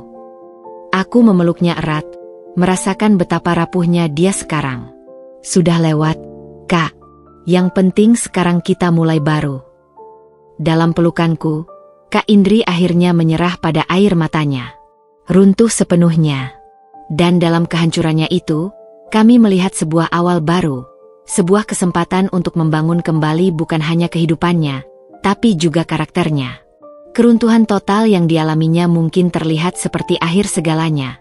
Tapi bagi kami, ini adalah awal dari sebuah pelajaran berharga tentang makna kehidupan yang sesungguhnya. Bulan-bulan berlalu sejak Kak Indri mulai bekerja di bengkel kami. Perubahannya lambat dan penuh dengan liku-liku. Awalnya, dia seperti robot, datang, bekerja, pulang, tanpa banyak bicara. Raut wajahnya selalu murung. Matanya menghindari kontak, dan bahunya membungkuk seakan menanggung beban yang tak terlihat. Suatu pagi di bulan ketiga, aku melihatnya membersihkan bagian penerimaan dengan tangan gemetar. "Kak Indri, ada apa?" tanyaku mendekat. Dia cepat-cepat mengusap air matanya. "Tidak ada, Lucy. Hanya, tadi di perjalanan, aku bertemu dengan teman lama. Dia terkejut melihatku bekerja di sini." "Dan itu membuatmu malu?" tanyaku lembut. Dia mengangguk, tidak bisa berkata-kata. "Dulu, aku yang paling dihormati di antara teman-temanku. Sekarang, lihatlah diriku." Panca yang mendengar percakapan kami menghampiri. "Kak, malu itu wajar. Tapi yang penting kita bekerja halal. Tidak ada yang perlu disesali dari mencari nafkah dengan jujur." "Tapi kalian tidak mengerti," bisiknya. "Setiap malam aku bermimpi tentang masa lalu. Tentang rumah megah, mobil mewah, pesta-pesta, lalu terbangun di kontrakan sempit yang bocor kalau hujan." Proses penerimaan diri Kak Indri berjalan seperti roller coaster. Suatu hari dia bisa bekerja dengan baik, hari berikutnya dia tidak masuk dengan alasan sakit. Yang kami tahu itu adalah depresi yang menghantuinya. Suatu sore, salah satu anaknya yang bungsu, Dito, datang ke bengkel dengan wajah cemas. "Tante Lucy, Mama tidak mau bangun dari tempat tidur sejak kemarin." Dia hanya menangis dan berkata lebih baik mati saja. Hatiku hancur mendengarnya. Aku dan Panca segera menuju kontrakan mereka. Kondisi di sana memilukan. Ruangan sempit dengan perabotan seadanya, dinding yang lembab, dan suasana muram. Kak Indri terbaring lesu di kasur lantai, matanya bengkak dan kosong. "Kak, ini tidak bisa terus-menerus," kata Panca duduk di sampingnya. "Kamu harus kuat untuk anak-anakmu." "Apa gunanya?" jawabnya lemah. "Hidupku sudah hancur. Masa depanku suram. Lebih baik aku pergi saja." "Dan anak-anakmu?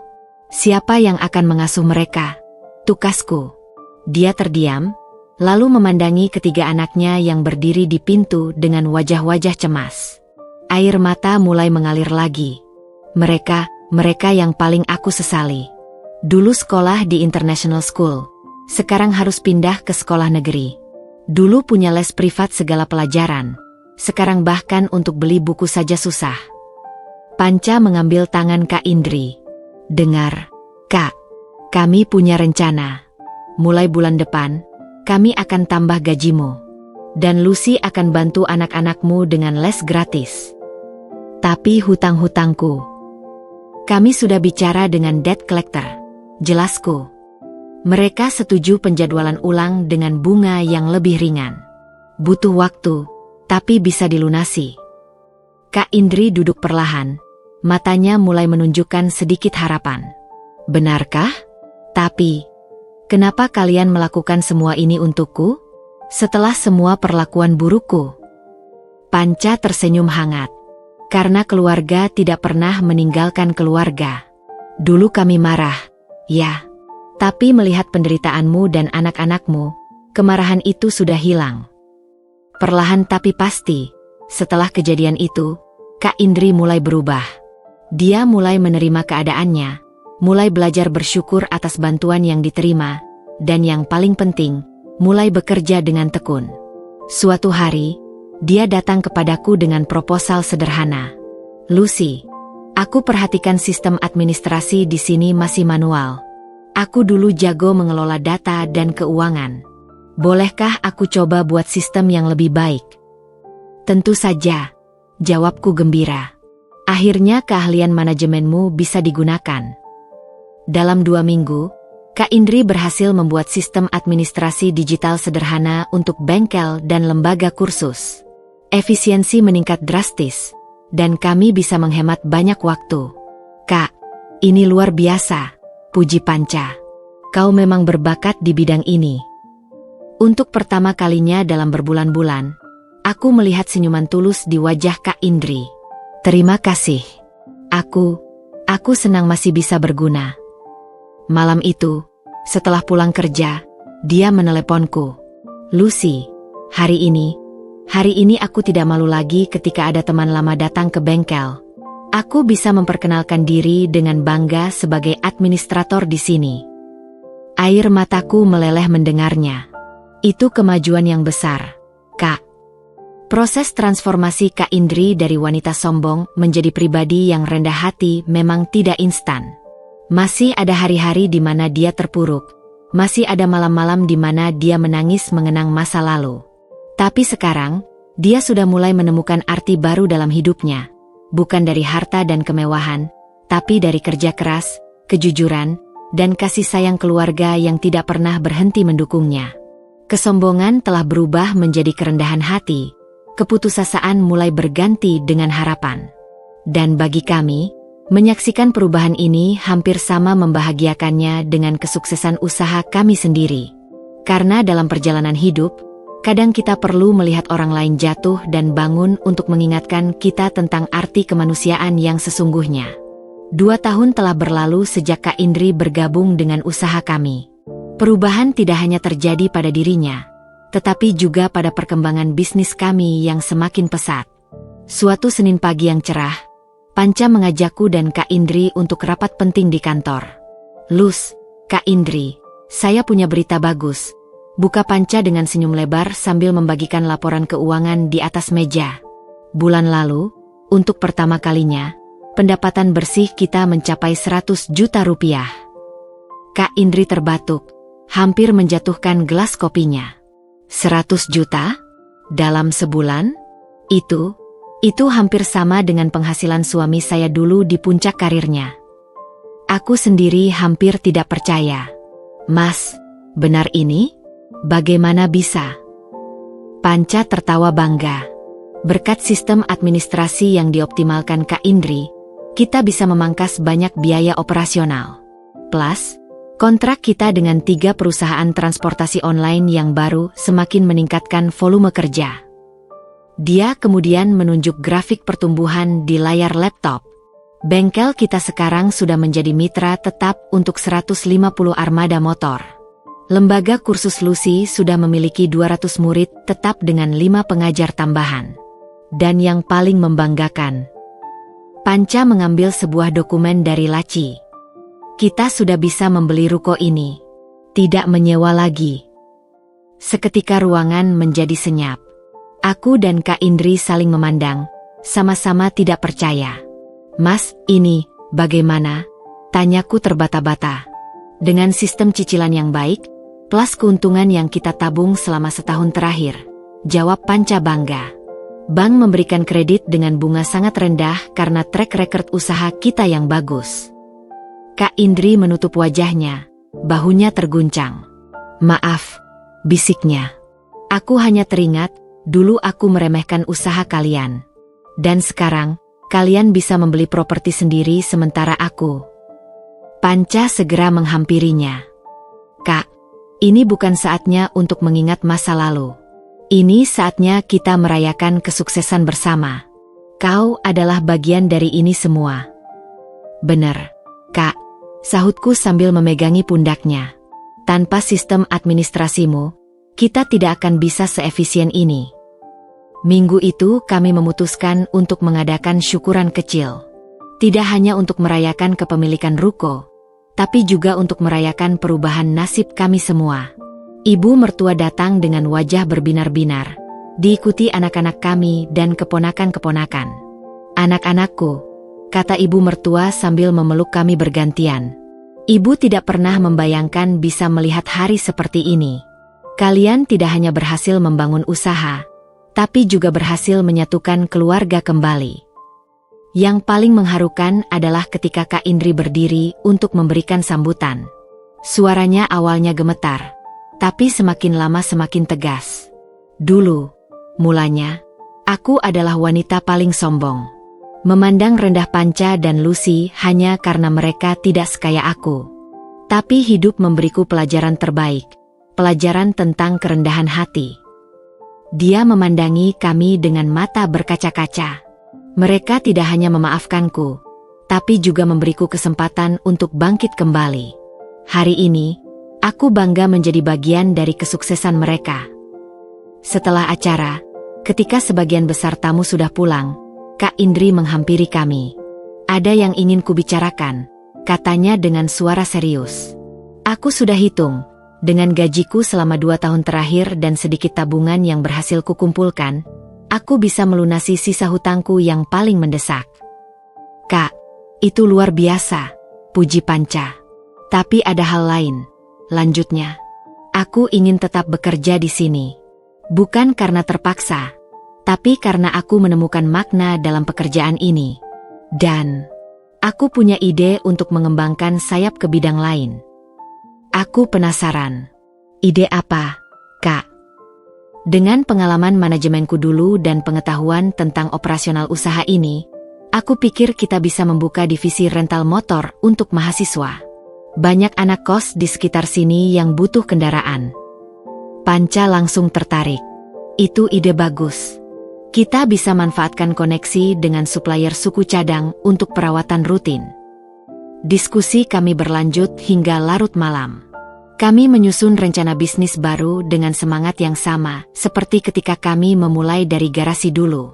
Bedanya, sekarang kami punya pengalaman, modal, dan yang paling penting, tim yang solid. Sebelum pulang, Kak Indri memelukku erat. Terima kasih, Lucy. Kalian tidak hanya menyelamatkan hidupku, tapi juga memberiku tujuan hidup yang baru.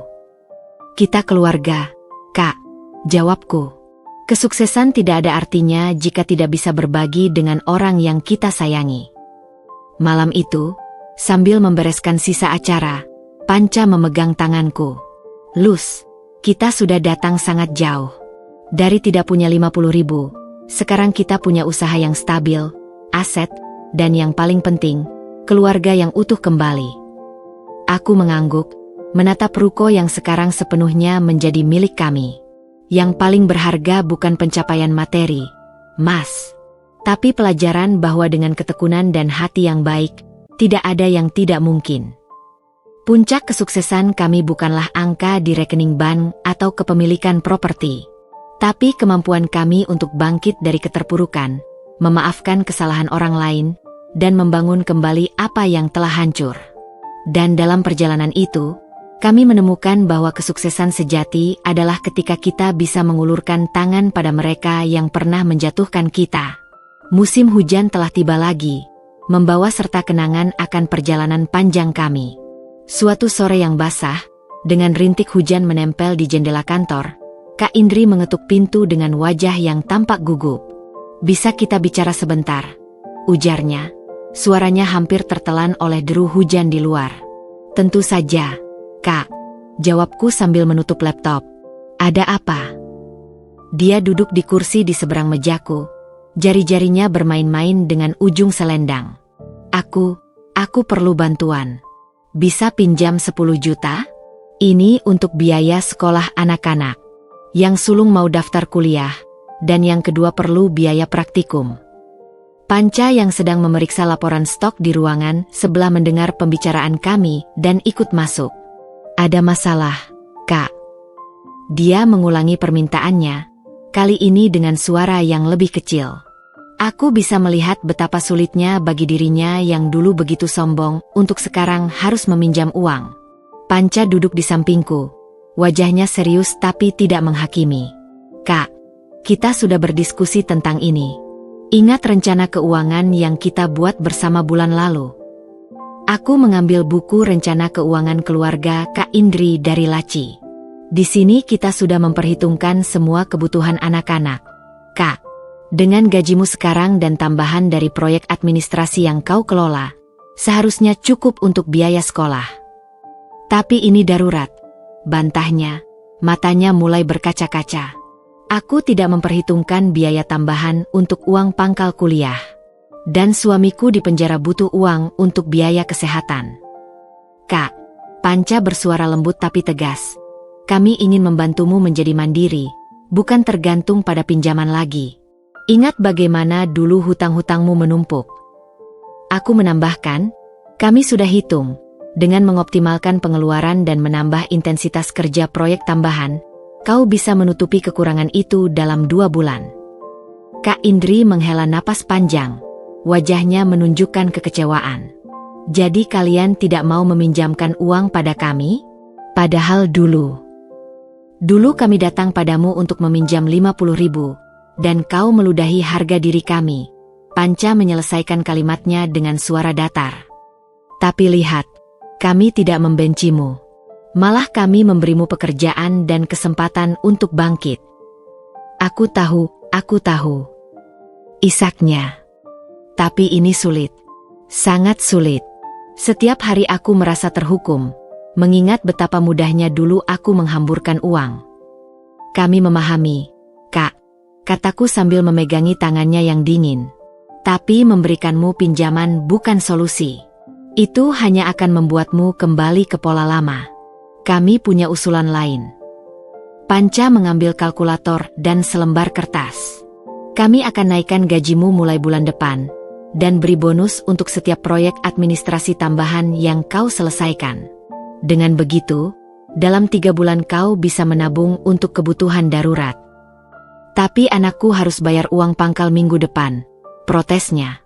Untuk itu, jelasku, kami akan bayarkan uang pangkalnya sebagai bonus di muka. Tapi dengan catatan, kau harus menyicil pemotongan gaji selama 6 bulan ke depan. Jadi kau belajar bertanggung jawab secara finansial.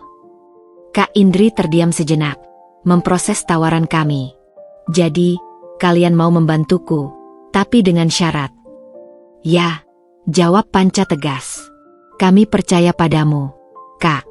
Tapi kami juga ingin kau belajar mengelola keuangan dengan baik.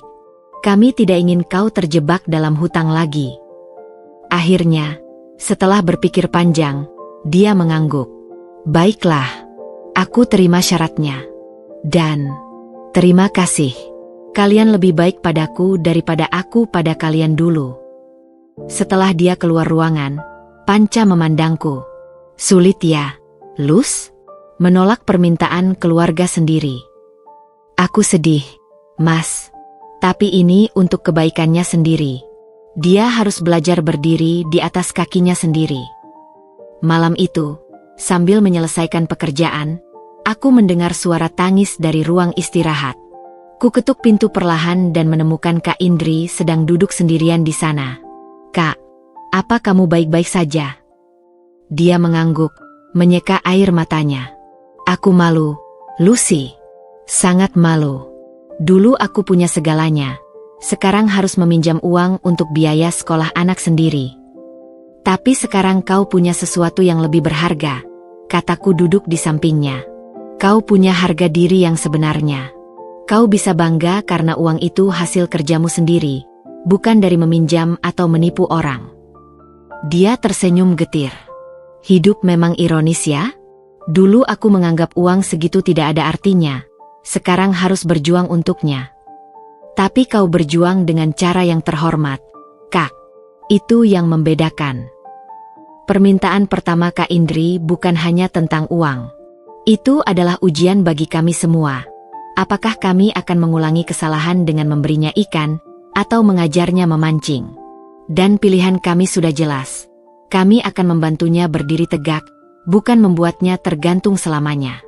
Dalam diam, aku berharap dia memahami bahwa penolakan kami hari ini adalah bentuk kasih sayang yang paling tulus. Karena terkadang, cinta yang sebenarnya terlihat keras di permukaan, tapi lembut di dalam hati. 6 bulan telah berlalu sejak permintaan pinjaman Kak Indri yang pertama. Musim kemarau datang dengan teriknya, membawa serta ujian-ujian baru yang semakin mengukuhkan pelajaran hidup yang harus dijalani Kak Indri. Suatu pagi, aku mendapatinya sedang memandangi ponselnya dengan wajah pucat di ruang istirahat. Ada apa? Kak? Tanyaku sambil duduk di sampingnya. Dia menunjukkan layar ponselnya padaku. Anak bungsuku, Dito, nilai-nilainya anjlok. Gurunya bilang dia sering bolos. Dan ketika ditanya alasannya, dia bilang malu karena tidak bisa bayar uang praktek seperti teman-temannya. Hatiku tersayat mendengarnya. Oh, Kak, kenapa tidak bilang saja pada kami? Aku sudah merepotkan kalian cukup banyak, Lucy, jawabnya dengan suara bergetar. Dan ini seperti karma. Dulu aku menghina Al karena tidak bisa bayar uang praktek, sekarang anakku sendiri yang mengalaminya. Panca yang kebetulan lewat mendengar percakapan kami. Ini bukan tentang karma, Kak. Ini tentang kita sebagai keluarga harus saling membantu. Ayo panggil Dito ke sini. Kita bicara baik-baik. Siang itu, Dito datang dengan wajah murung. Bocah berusia 12 tahun itu tampak lebih pendiam dari biasanya. Dito, kenapa tidak bilang sama Om Panca atau Tante Lucy tentang kesulitanmu? Tanya Panca lembut. Dito menunduk, main-main dengan ujung bajunya. Mama bilang kita tidak boleh merepotkan orang lain lagi. Kata Mama, kita harus mandiri. Aku memandang Kak Indri yang tampak malu. Kak, mandiri itu baik, tapi tidak boleh sampai membuat anak kita menderita. Ingat, kami dulu juga meminta tolong padamu, meskipun akhirnya dipermalukan. Kak Indri menutup wajahnya. Aku tahu, sekarang aku mengerti betapa sakitnya tidak bisa memenuhi kebutuhan anak sendiri. Tapi sekarang beda, Kak, sahut Panca. Kau sudah bekerja keras. Dan untuk Dito, kami akan bantu. Tapi dengan satu syarat, Dito harus membantu di bengkel setiap Sabtu untuk belajar arti kerja keras. Dito mengangkat wajahnya, matanya mulai berbinar. Bener, Om? Aku boleh bantu di bengkel? Tentu, jawab Panca sambil mengelus kepala keponakannya. Kau bisa belajar sambil membantu. Dan untuk uang praktekmu, kami akan bayar sebagai hadiah karena mau membantu. Namun, masalah tidak berhenti di situ. Beberapa hari kemudian, suami Kak Indri di penjara jatuh sakit dan butuh biaya pengobatan yang tidak kecil. Kali ini, Kak Indri bahkan tidak berani meminta bantuan. Aku tahu dari ibu mertua yang menelepon dengan panik. Lucy, tolong temani kakakmu. Dia tidak mau makan sejak dapat kabar suaminya sakit. Aku khawatir dia stres lagi. Aku dan Panca segera menuju kontrakan Kak Indri. Kami menemukannya sedang duduk termenung di teras. Wajahnya kosong. Kak, kenapa tidak bilang pada kami? Tanya Panca duduk di sampingnya. Apa gunanya? Jawabnya datar.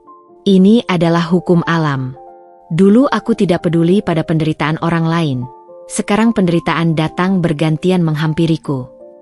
Tidak, sanggahku tegas. Ini bukan hukum alam. Ini kehidupan. Dan dalam kehidupan, kita saling membantu. Tapi kali ini, Panca punya pendekatan berbeda. Kak, kami akan bantu biaya pengobatan.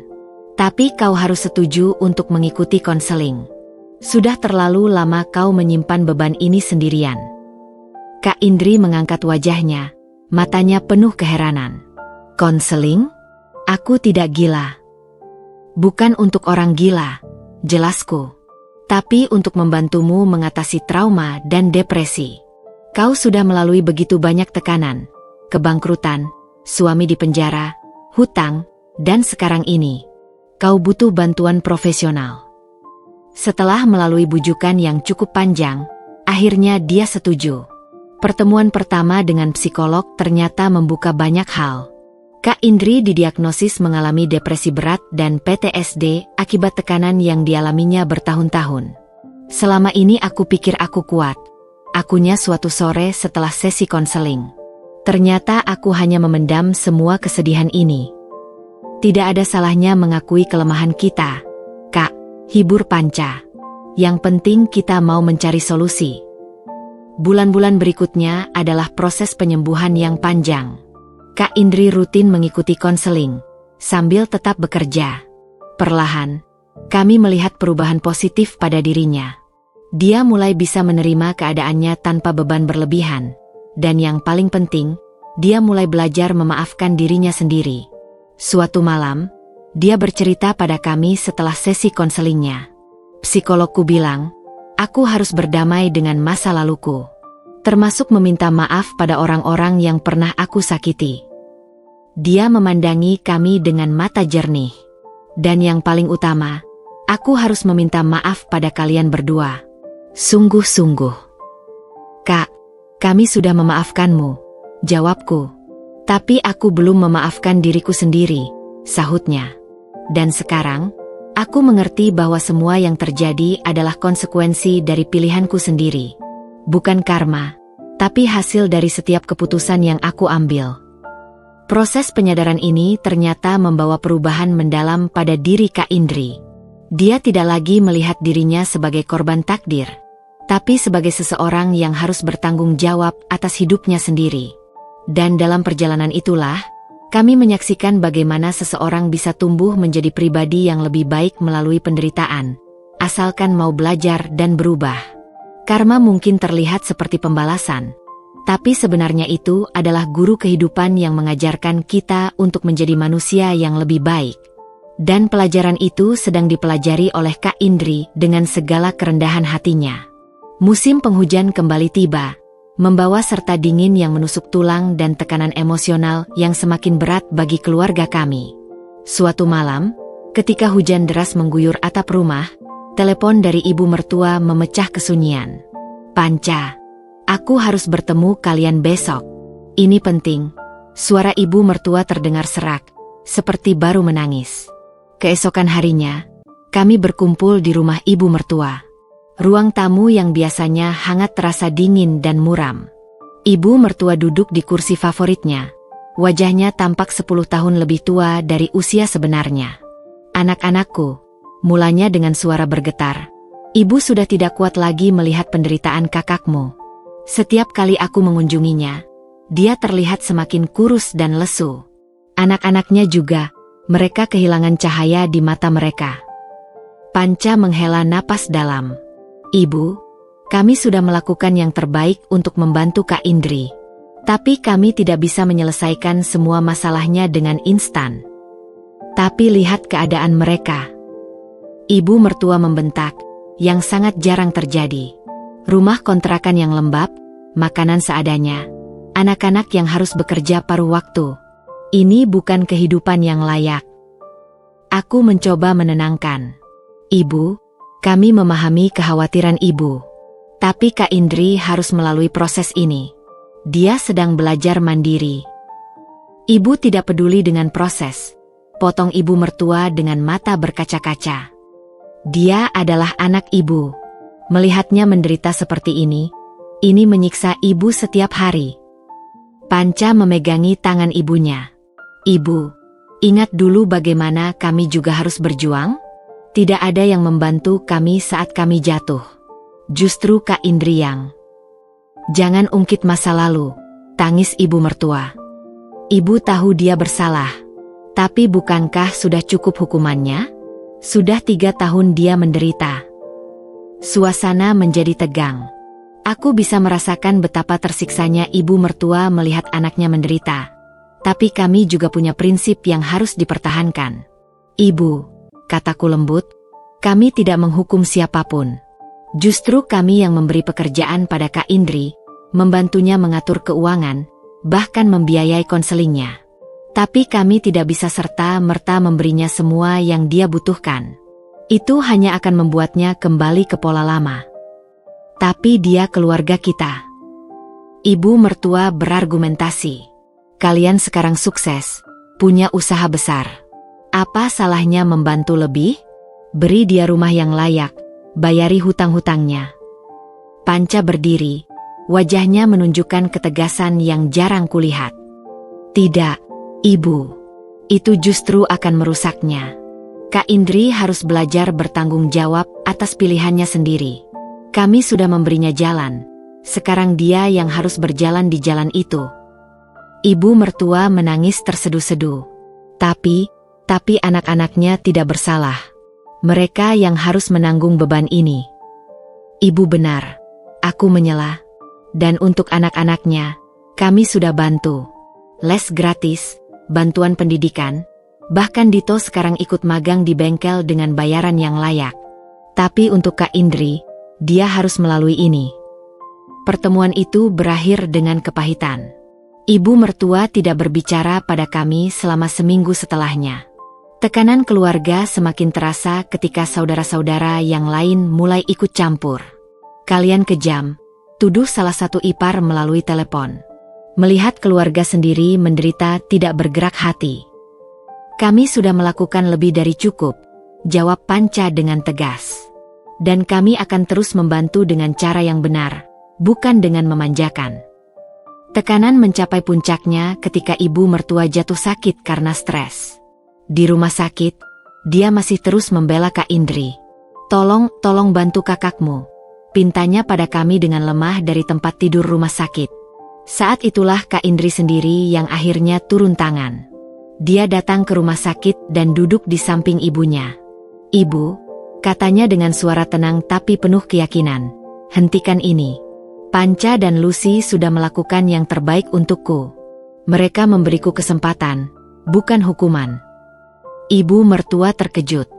"Tapi nak, hidupmu." "Hidupku sekarang lebih berarti daripada dulu," sambung Kak Indri.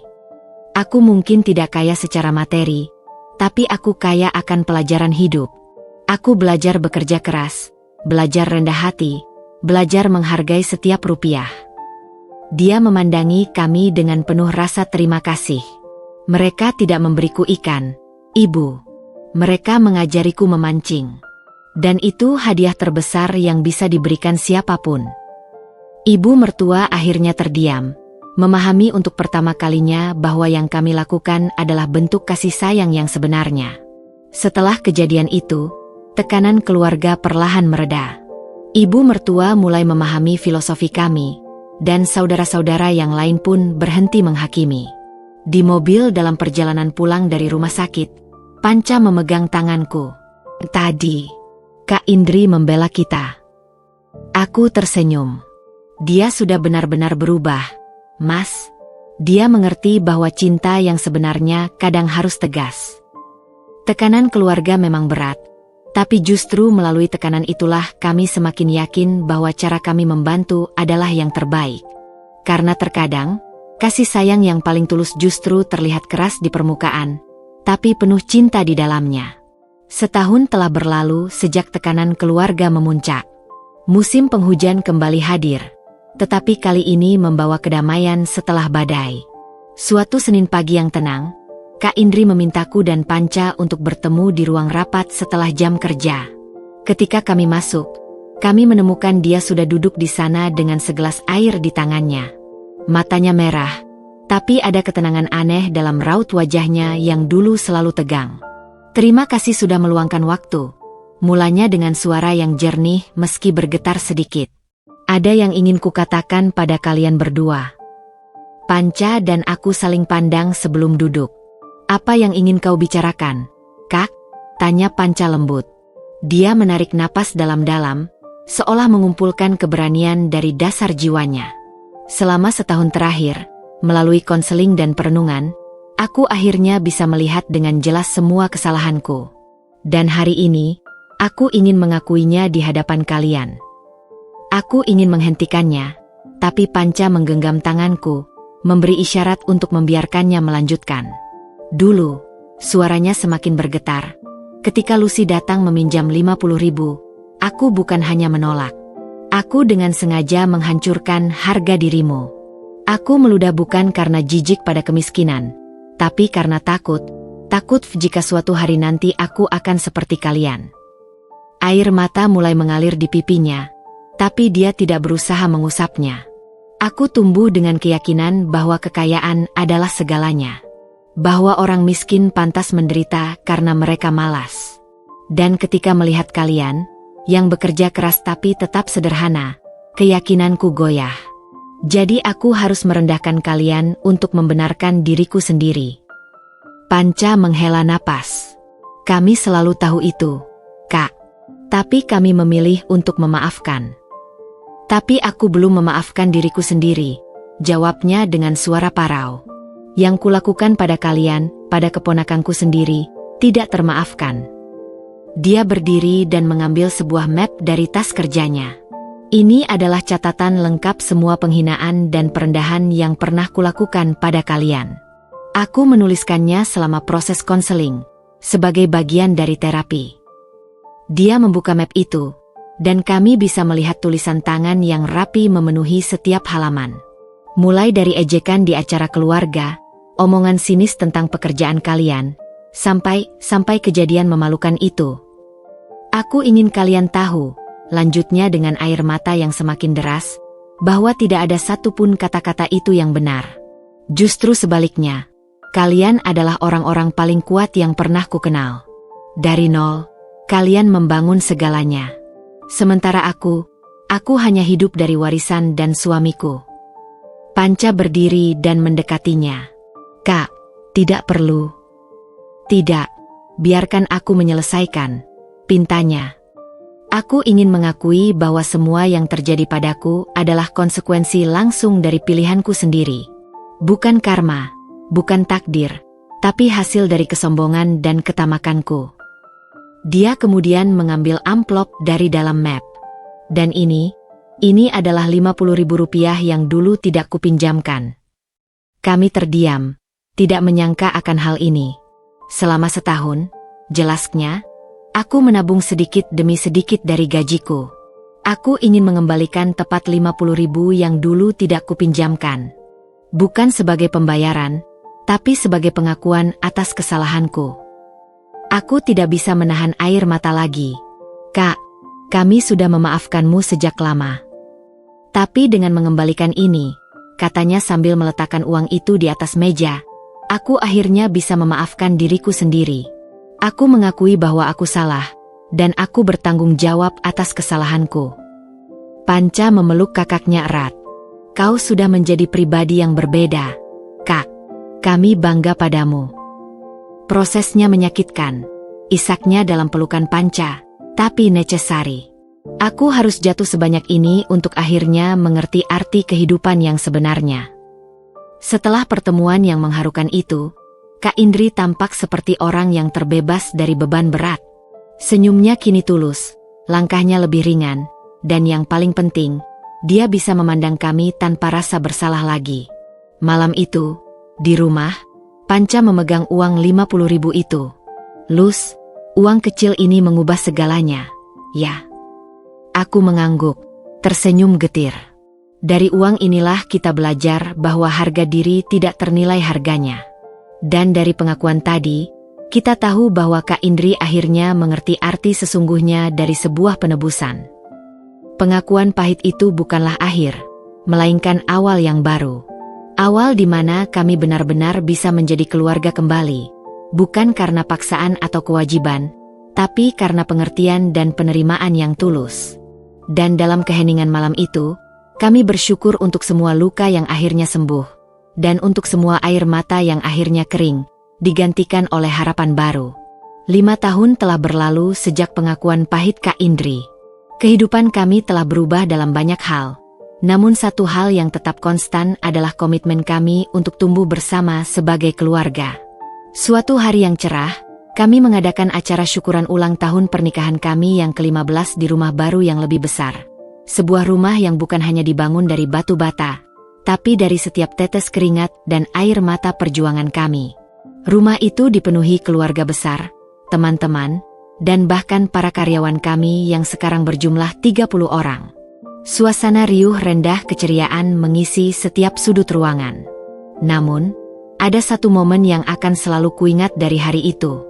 Di puncak acara, ketika semua tamu telah berkumpul, Kak Indri meminta izin untuk berbicara. Dia berdiri di depan semua orang dengan percaya diri yang berbeda. Bukan kepercayaan diri sombong seperti dulu, tapi keyakinan yang lahir dari perjalanan batin yang dalam. Saudara-saudara sekalian, mulanya dengan suara tenang namun jelas, hari ini adalah hari yang sangat spesial bukan hanya karena ulang tahun pernikahan adikku, tapi juga karena ini adalah hari di mana aku akhirnya bebas. Dia mengambil napas dalam-dalam sebelum melanjutkan. 3 hari yang lalu, aku melunasi hutang terakhirku. Setelah 7 tahun perjuangan, aku akhirnya benar-benar merdeka. Sorak-sorai dan tepuk tangan memenuhi ruangan. Tapi dia melanjutkan dengan isyarat meminta semuanya tenang. Tapi ada yang lebih penting dari itu, katanya, matanya berpindah kepada kami. Hari ini, di hadapan kalian semua, aku ingin menyelesaikan sebuah bab dalam hidupku yang selama ini menjadi beban terberatku. Dia mengeluarkan sebuah amplop dari saku bajunya. Amplop yang sama yang dulu dia berikan kepada kami di ruang rapat. Panca, Lucy, ujarnya dengan suara bergetar penuh emosi. 5 tahun yang lalu, aku mengembalikan 50.000 rupiah yang dulu tidak kupinjamkan.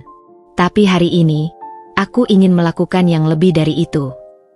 Dia membuka amplop itu dan mengeluarkan selembar cek.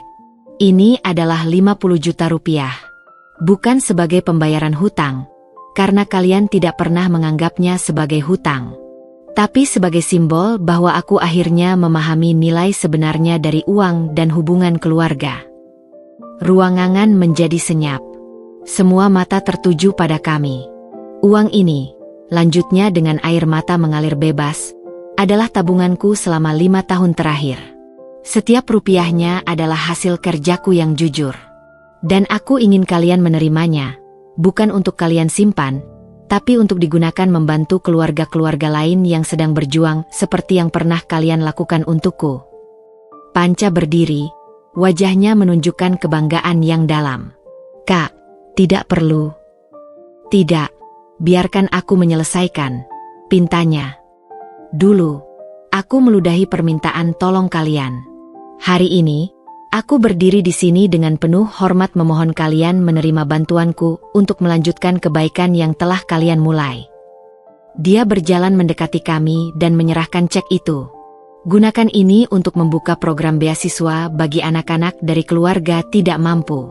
Beri nama program itu, Program Beasiswa 50.000, sebagai pengingat bagi kita semua bahwa dari hal kecil, hal besar bisa dimulai.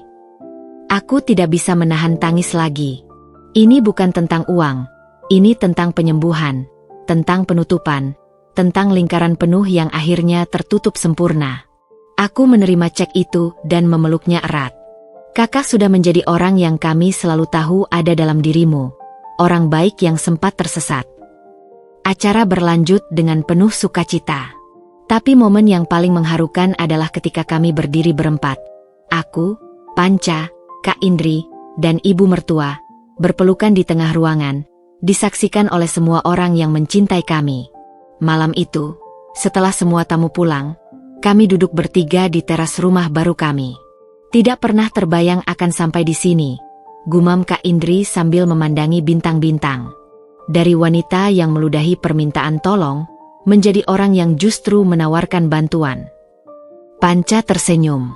Hidup memang penuh kejutan, Kak. Tapi yang terpenting, kita melalui semuanya bersama. Dan untuk itu, kataku, masih memegang cek itu, kami akan benar-benar menggunakan uang ini untuk program beasiswa.